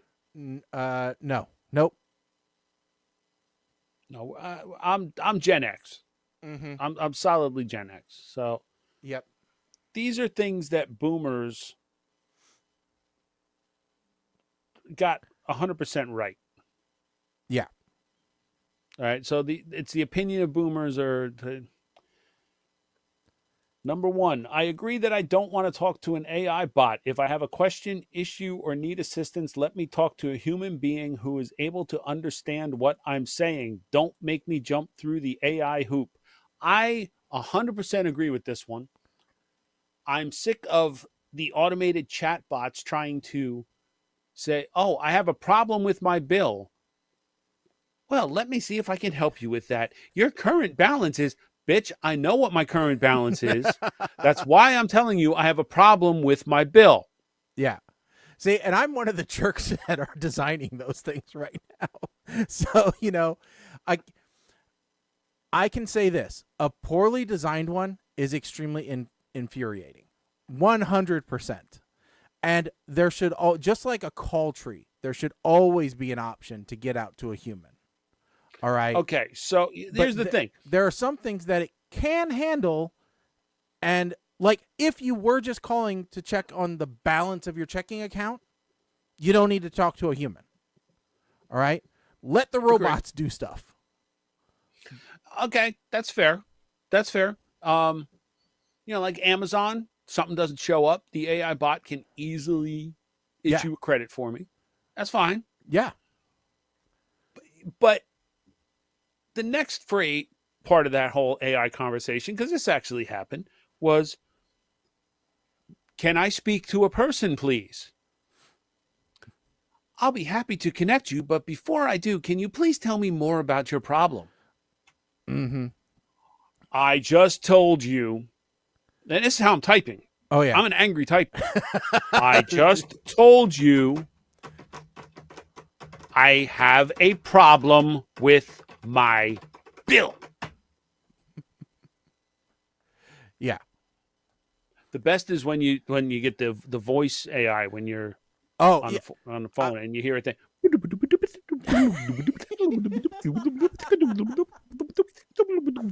The processing. I'm sorry, I didn't understand. I'm having a damn stroke every time I call one of these things. Somebody needs to write it so that it understands. Bitch, listen to what I'm saying. But no, I completely get it. You just need to understand. If the word bitch appears anywhere in there, just put them through to a representative. Okay, that's the back door. That's the code word. There actually is a thing called a sentiment score on bots where they evaluate whether it was a positive or negative experience. And I can't imagine that the word bitch is rated as a positive experience. If it is, it must be postfix with bitchin'. But that's about it. But no, the other thing that kills me with those interactions, and one of the things that I've absolutely said, this cannot be a sequence that happens, is when you do go through, like Comcast does this, right? What's your account number? What's your name? What's your address? What, can I verify your information with your last four of your social security number? All right, I can't answer your question, so I'll transfer you to a person. Transfer me to a person. Hey, let me get some of your basic account information. What's your account number? What's your address?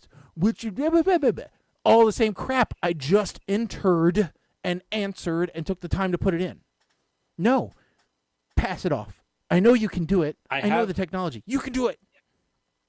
I have noticed that instances where I run into that are getting less and less. Yeah. Super frustrating. They are learning. The machines are learning. That's right. They're just lulling us into a false sense of security before Skynet takes over. That's the way that this happens. So the next one on this list. In my own experience, older generations were far more DIY friendly when it came to pretty much everything. Building, repairing, cooking, etc. Whether that was a mindset based on lack of finances, I'm not sure. Okay, so let's break this. Let's separate this a little bit. Mm-hmm. Building, I find myself straying away from it. Like, I built my computer 5 years ago. Mm-hmm. I don't know if I could bring myself to build another computer. In fact, when it came time to replace Kim's, I bought. Mm-hmm. Because I just don't have the time. I don't have the patience. You've got other stuff to do. Cooking, I will agree. Like, you've got all of these things like HelloFresh and Blue Apron and all of these that's basically cooking for dummies. Mm-hmm. So I think that is the new generation's idea of cooking. Which, by the way, if HelloFresh or any of those want to sponsor PTR Radio, we will be more than happy to do that. Send us your way. Bro, I will take pictures, post on my Instagram account. I got an Instagram account. Yeah. I post stuff.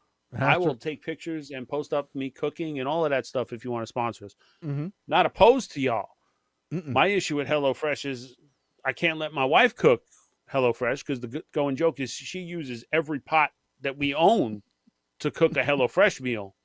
And the deal is whoever cooks, the other one has to do the dishes. So that's my only issue with HelloFresh. Yeah. Repairing, this is where I have a problem. Things are not built.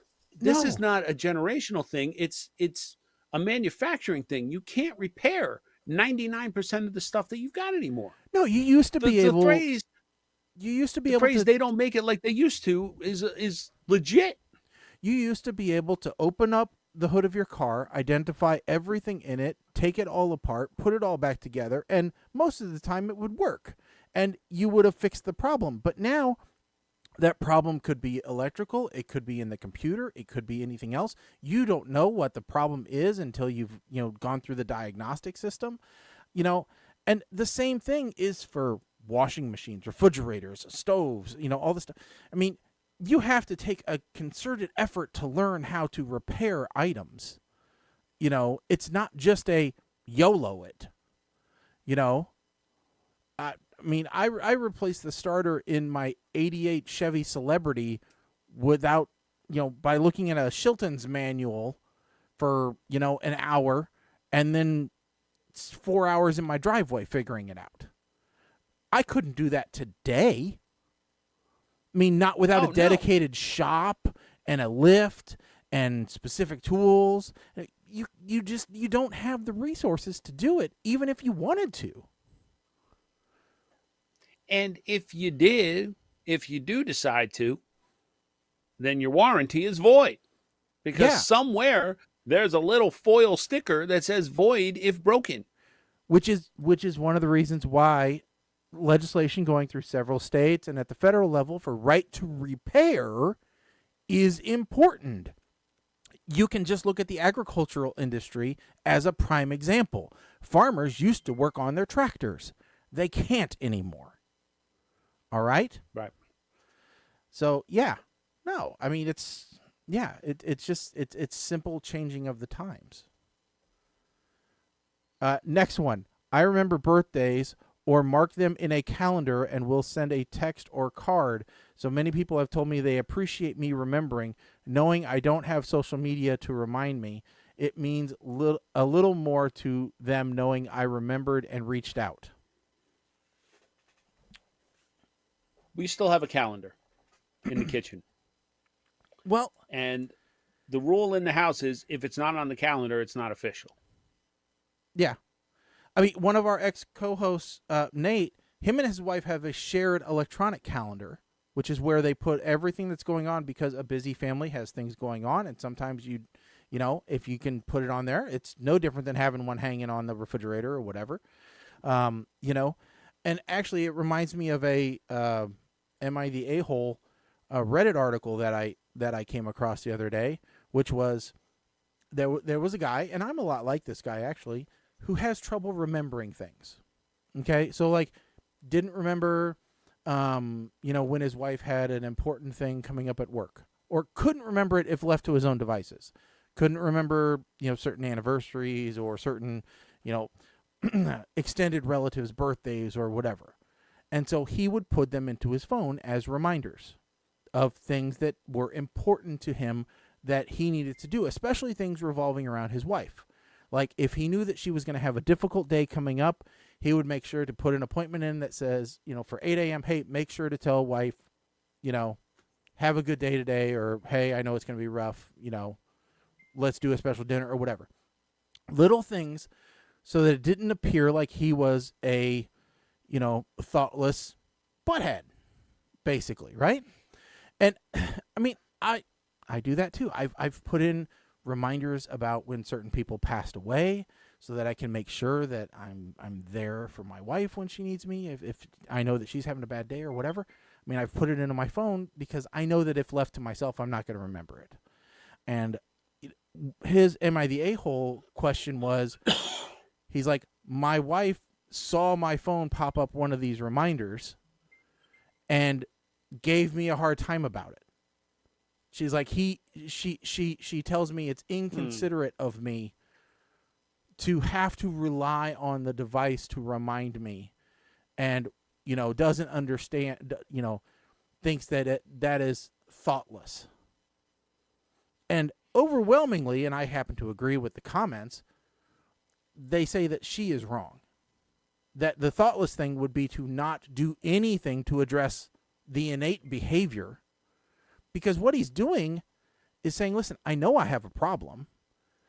I know that I probably can't solve this myself, but I don't want to have the behavior continue to exist because I don't want to be a thoughtless partner.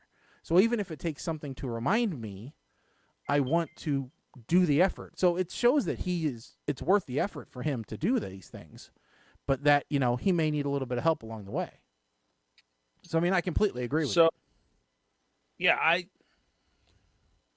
it's sad. There's part of me that says, you know what? She's going to be kicking herself a couple of years down the road when they find out he's got Alzheimer's, and that's why he was forgetting all of this stuff or wasn't able to figure it out. No, I have birthdays, and yet, it's fun. I'm glad they mentioned social media in there, because I found myself relying on Facebook to tell me when people's birthdays are. Yep, me too. So now anytime I actually do put those in my phone, so that when Facebook goes the way of MySpace, I at least have it in my phone. Yeah. And unfortunately, I have it in my phone. Okay, so I'm going to tell you this. I'm going to admit this to you. I have your birthday in my calendar twice because for some reason one calendar had it on one day and another calendar had it on the other day. And when I merged those calendars, now your birthday is twice. So I'm admitting this because, well, why not?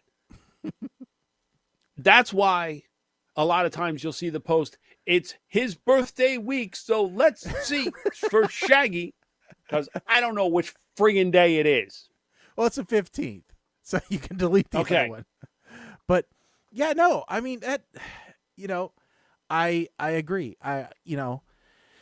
And I don't see a huge difference between a electronic calendar and a physical calendar. I think they're very similar. But yeah, I agree that, having things. And one of the things that I try to do is I don't actually post on Facebook and all those things. I try to either text somebody or, in a very rare instance, call somebody if it's their birthday, because I think it's a little bit more personal. It at least shows that you were thinking and not just jumping on the bandwagon with everybody else, I guess. Yeah. So, that doesn't mean that I don't try to also show it publicly, but, I just think that, it does try to, show, hey, listen, beyond just the social media channel, I kind of remembered. So, yeah. All right. Next up, they generally see voting as an absolute must. They don't need to be persuaded by someone. They just vote every time there's an election, whether it's local or federal. I wish that tendency would have carried on more. Now, I vote every November. And if it's a special election in my town, I will vote as well. The only ones I don't vote in are primaries. Mm-hmm. Because I refuse to. New Jersey makes it damn near. It's too difficult, in my opinion, to change your party affiliation once you vote in a primary. Yeah. So for that reason, I just don't vote in primaries. Yeah, I don't do primaries either for other reasons relating to employment. It's just, it's a kind of a general government rule. Don't vote in primaries because then they know your party affiliation. And that makes sense.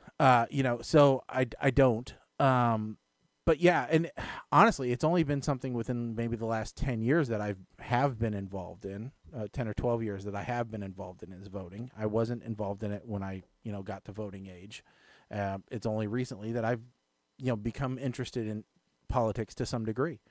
And honestly, this happens to be another, I don't know if it was a topic I was discussing here or with somebody else, but honestly, if they would make it a federal holiday, I think that would increase the voting turnout.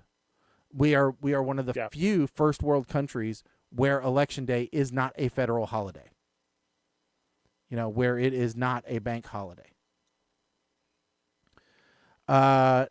Next up, the ability to negotiate with car salesmen.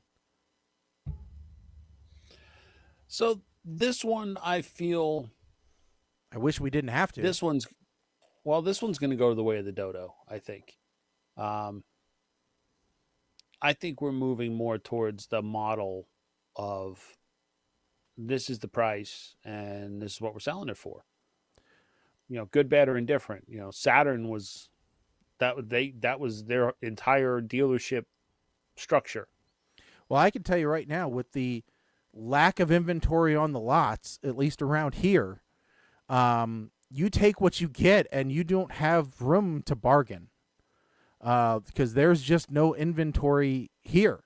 So it is like, all right, you can either get the car at what we're offering it, or you can order it, wait, 6 to 8 weeks and still pay MSRP. So there's no bargaining involved there. The bargaining comes in when you have a trade-in of some kind. Mm-hmm. That's where you have the bargaining ability. The chip. There's still a little bit of room there. You want to take the next one? Well, sure. Saying just be home by dinner time. I'm a Gen Xer raised by boomers, and we just disappear into the neighborhood, woods, whatever, for hours, and no one raised a fuss, as long as you were back for dinner. Or if it was summertime and after dinner, home by dark, which could really sneak up on you if you were outside in it. So, a couple of things here. Summertime, my curfew was streetlights are on. Mm-hmm. I had to be home or at least in front of the house when the streetlights were on. Because I had friends that lived close enough that, we could hang out and play out in front of somebody's house, as long as we knew whose house we were in. Yep.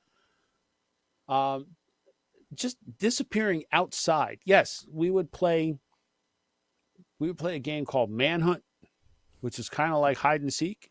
Mm-hmm. But it would encompass entire city block or entire neighborhood blocks. And games would last for hours because you'd always have that one schmuck like me that would actually wear camouflage and like hide in bushes and stuff. Disappear into woods. Yes. The woods by our one school, actually, somebody took the time to build a BMX track not far from the pentagram that was hanging amongst the trees. So we don't know if these are related or they just had proximity to each other. But, yeah. And if you weren't going to be back for dinner, you had to find a payphone and call and say, I'm going to be late. This is why, and this is where I'm at. Which was easy because you had the quarter in your sock or in your shoe, Yeah. We didn't have my parents' house. We didn't have a ton of space or a ton of kids around us. They were my immediate neighbors, and that was pretty much it. And I was older than most of them. But then when we would go to, daycare during the day or whatever, I mean, they lived in subdivisions where you could just, and had bikes where you could just go for hours riding around and nobody said anything. I mean, we were just gone on bikes and it didn't matter. So yeah, it just, exactly. Same thing. I don't know if you have a problem with the next one or not, but boy, I do. Why do restaurants have to be so darn dark? Turn the lights on. I can't see my menu or my date.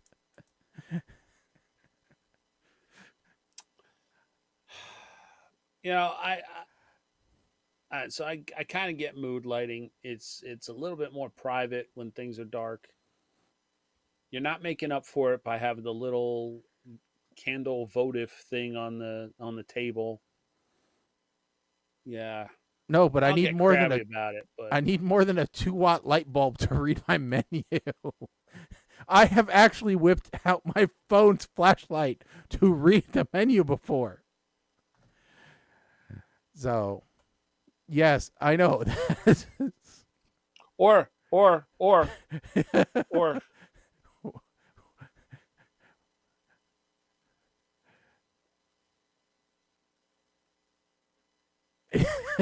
take a picture and zoom it.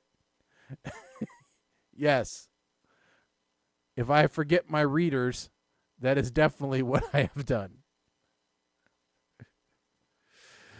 So, all right. Next one. Why do I need a subscription for everything? I want to own my software and basic services should be included. That's not coming back. Just give it up. It's not coming back. You have no idea how much this bothers me. Even Microsoft has kind of flipped a little bit. Like 365, people held on to Office as long as they could. So now you can buy copies of Office one time. Yep. For one computer. Yep. Which, because Microsoft saw that their biggest competitor was their previous version. And so that's where the monthly subscription model came into play.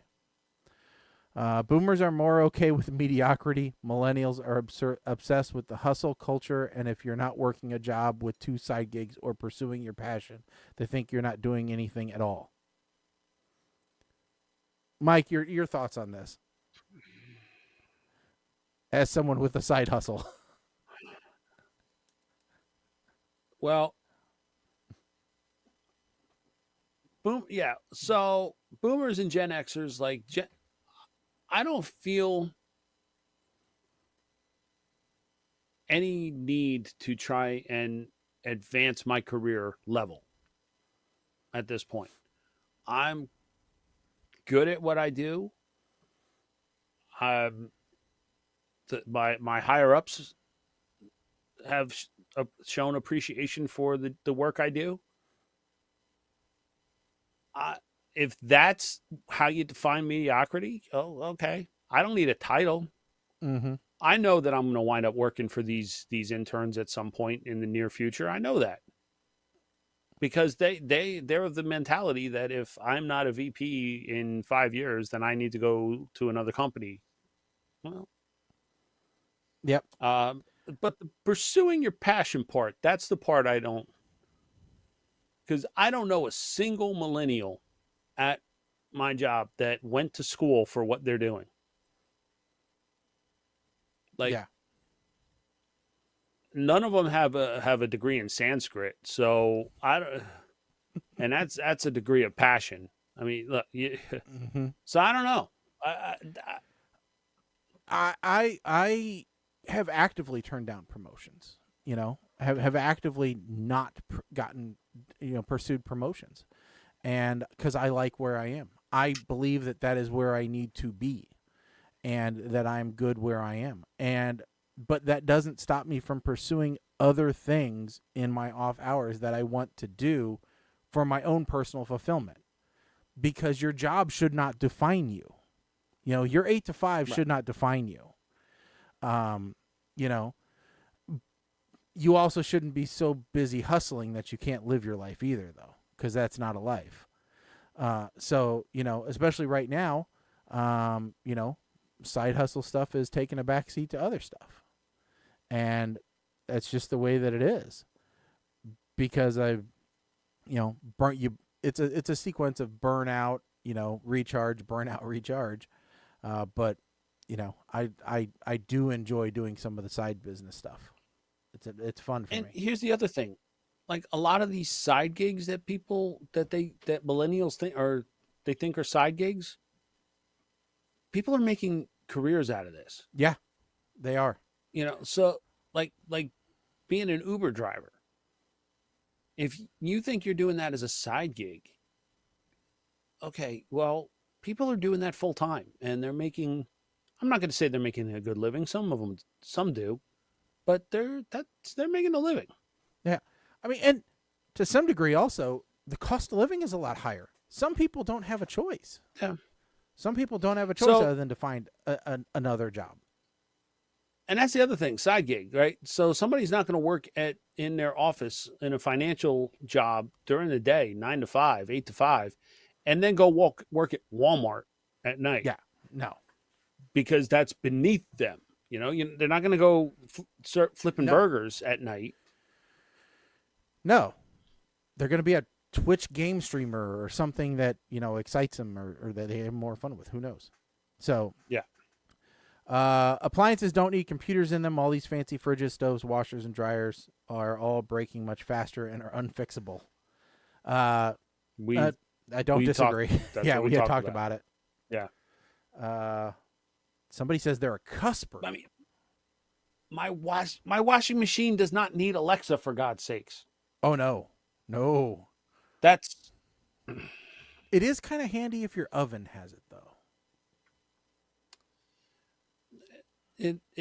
There are some things, but I don't need to get reminders on my freaking Echoes that your washing machine detected that your underwear is getting thin. Would you like us to order any more? No, but I do want to preheat Stay my the fuck oven. out of my shorts, man. I do want to preheat my oven to 425 so my pizza can cook quicker.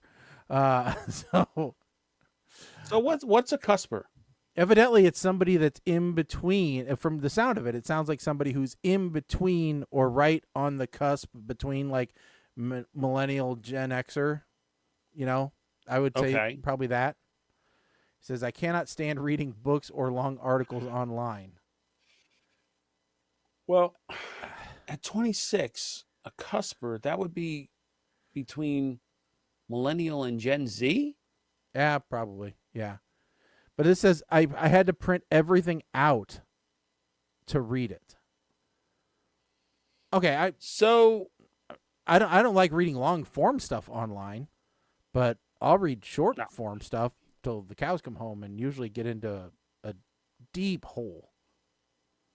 Yeah, if I don't understand I've never owned a Kindle. Like I would never read a book on a Kindle. You had another conversation that the missing party probably would have chimed in about. Yeah. Probably have a better input on this particular topic than me because, quite frankly, I don't read. Yeah, me neither. Unless I have to, I don't read. No. And that's probably why my eyes have gotten worse over the past couple of years. But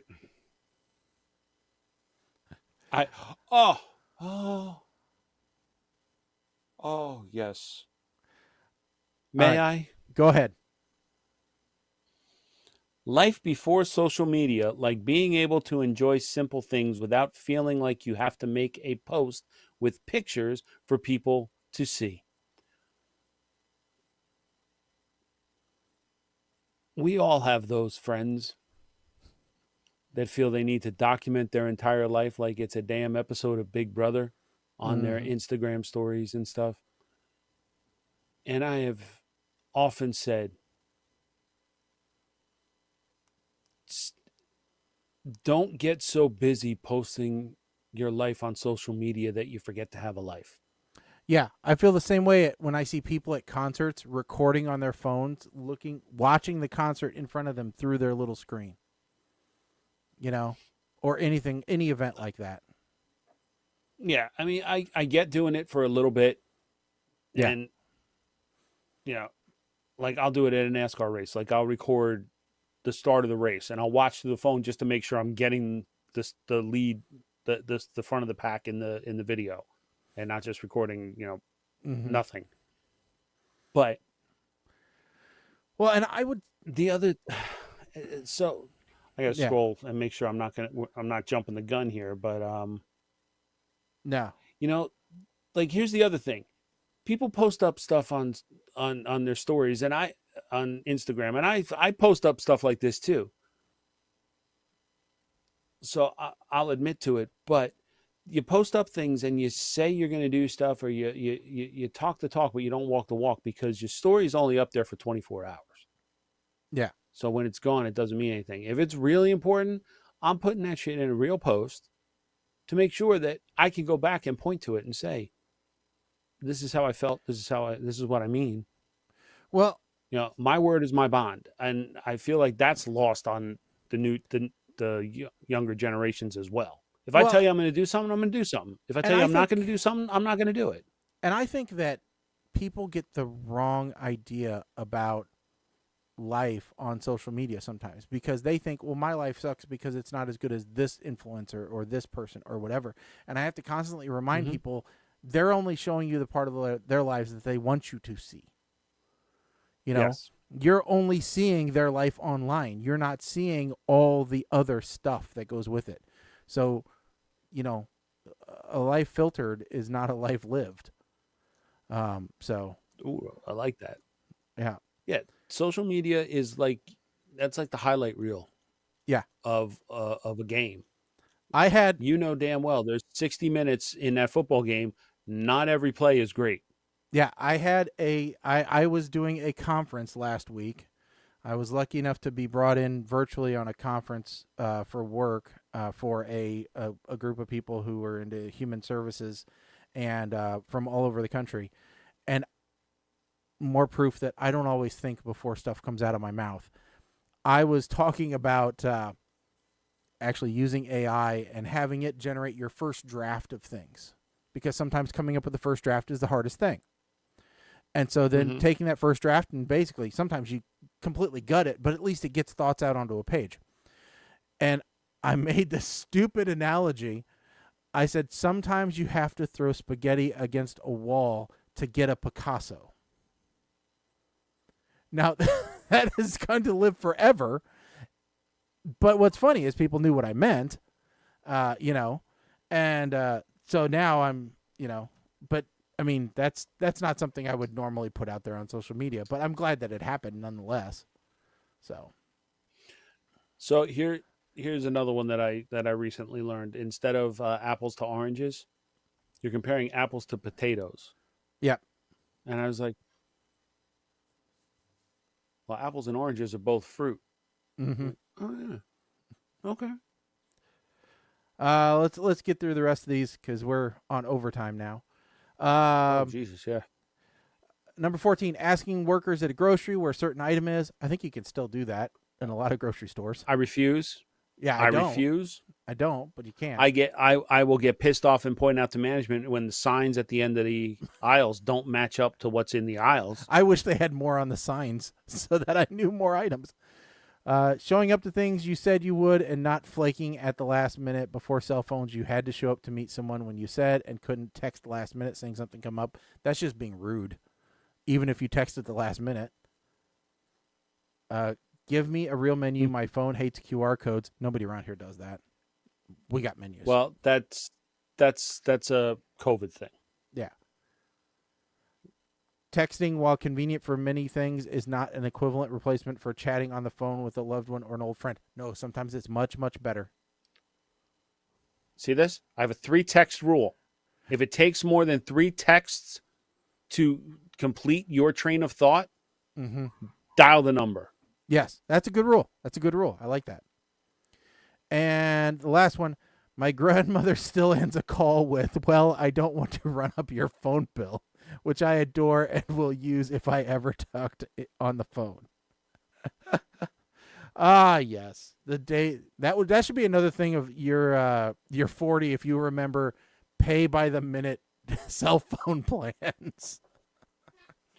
I just had to explain this to the damn intern last week about how my first cell phone, which was just slightly smaller than the Zach Morris phone, and I looked at him, I paused, I'm like, he doesn't know who Zach Morris is, right?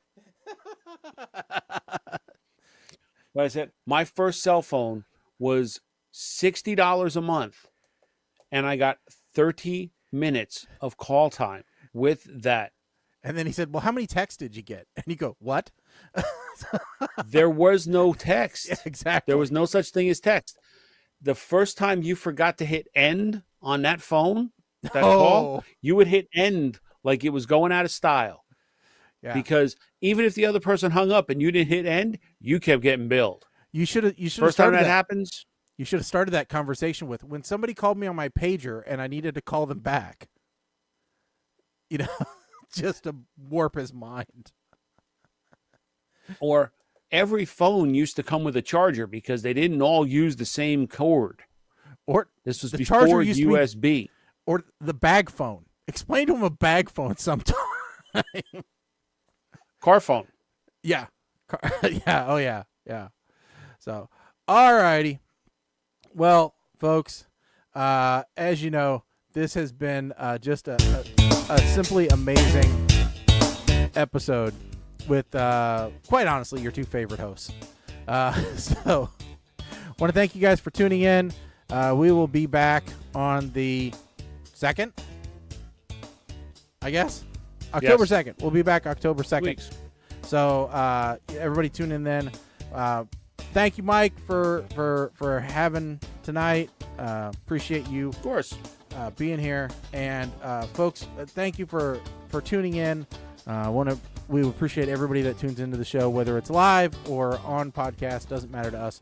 But thanks for tuning in, telling everybody about the show. Really do appreciate that. Hope you guys had fun. So if you do, tell people about it at PTR Radio on your favorite social media network. Also, PTRradio.com. Got some big plans for that coming up, actually, here pretty soon. So, but until then, we will talk to you guys on the 2nd. And we hope everybody's having a great beginning of fall. So until then, folks, I'm Shaggy. I am Mike the 8 Man. Stick a fork in us, folks. We are done. Later.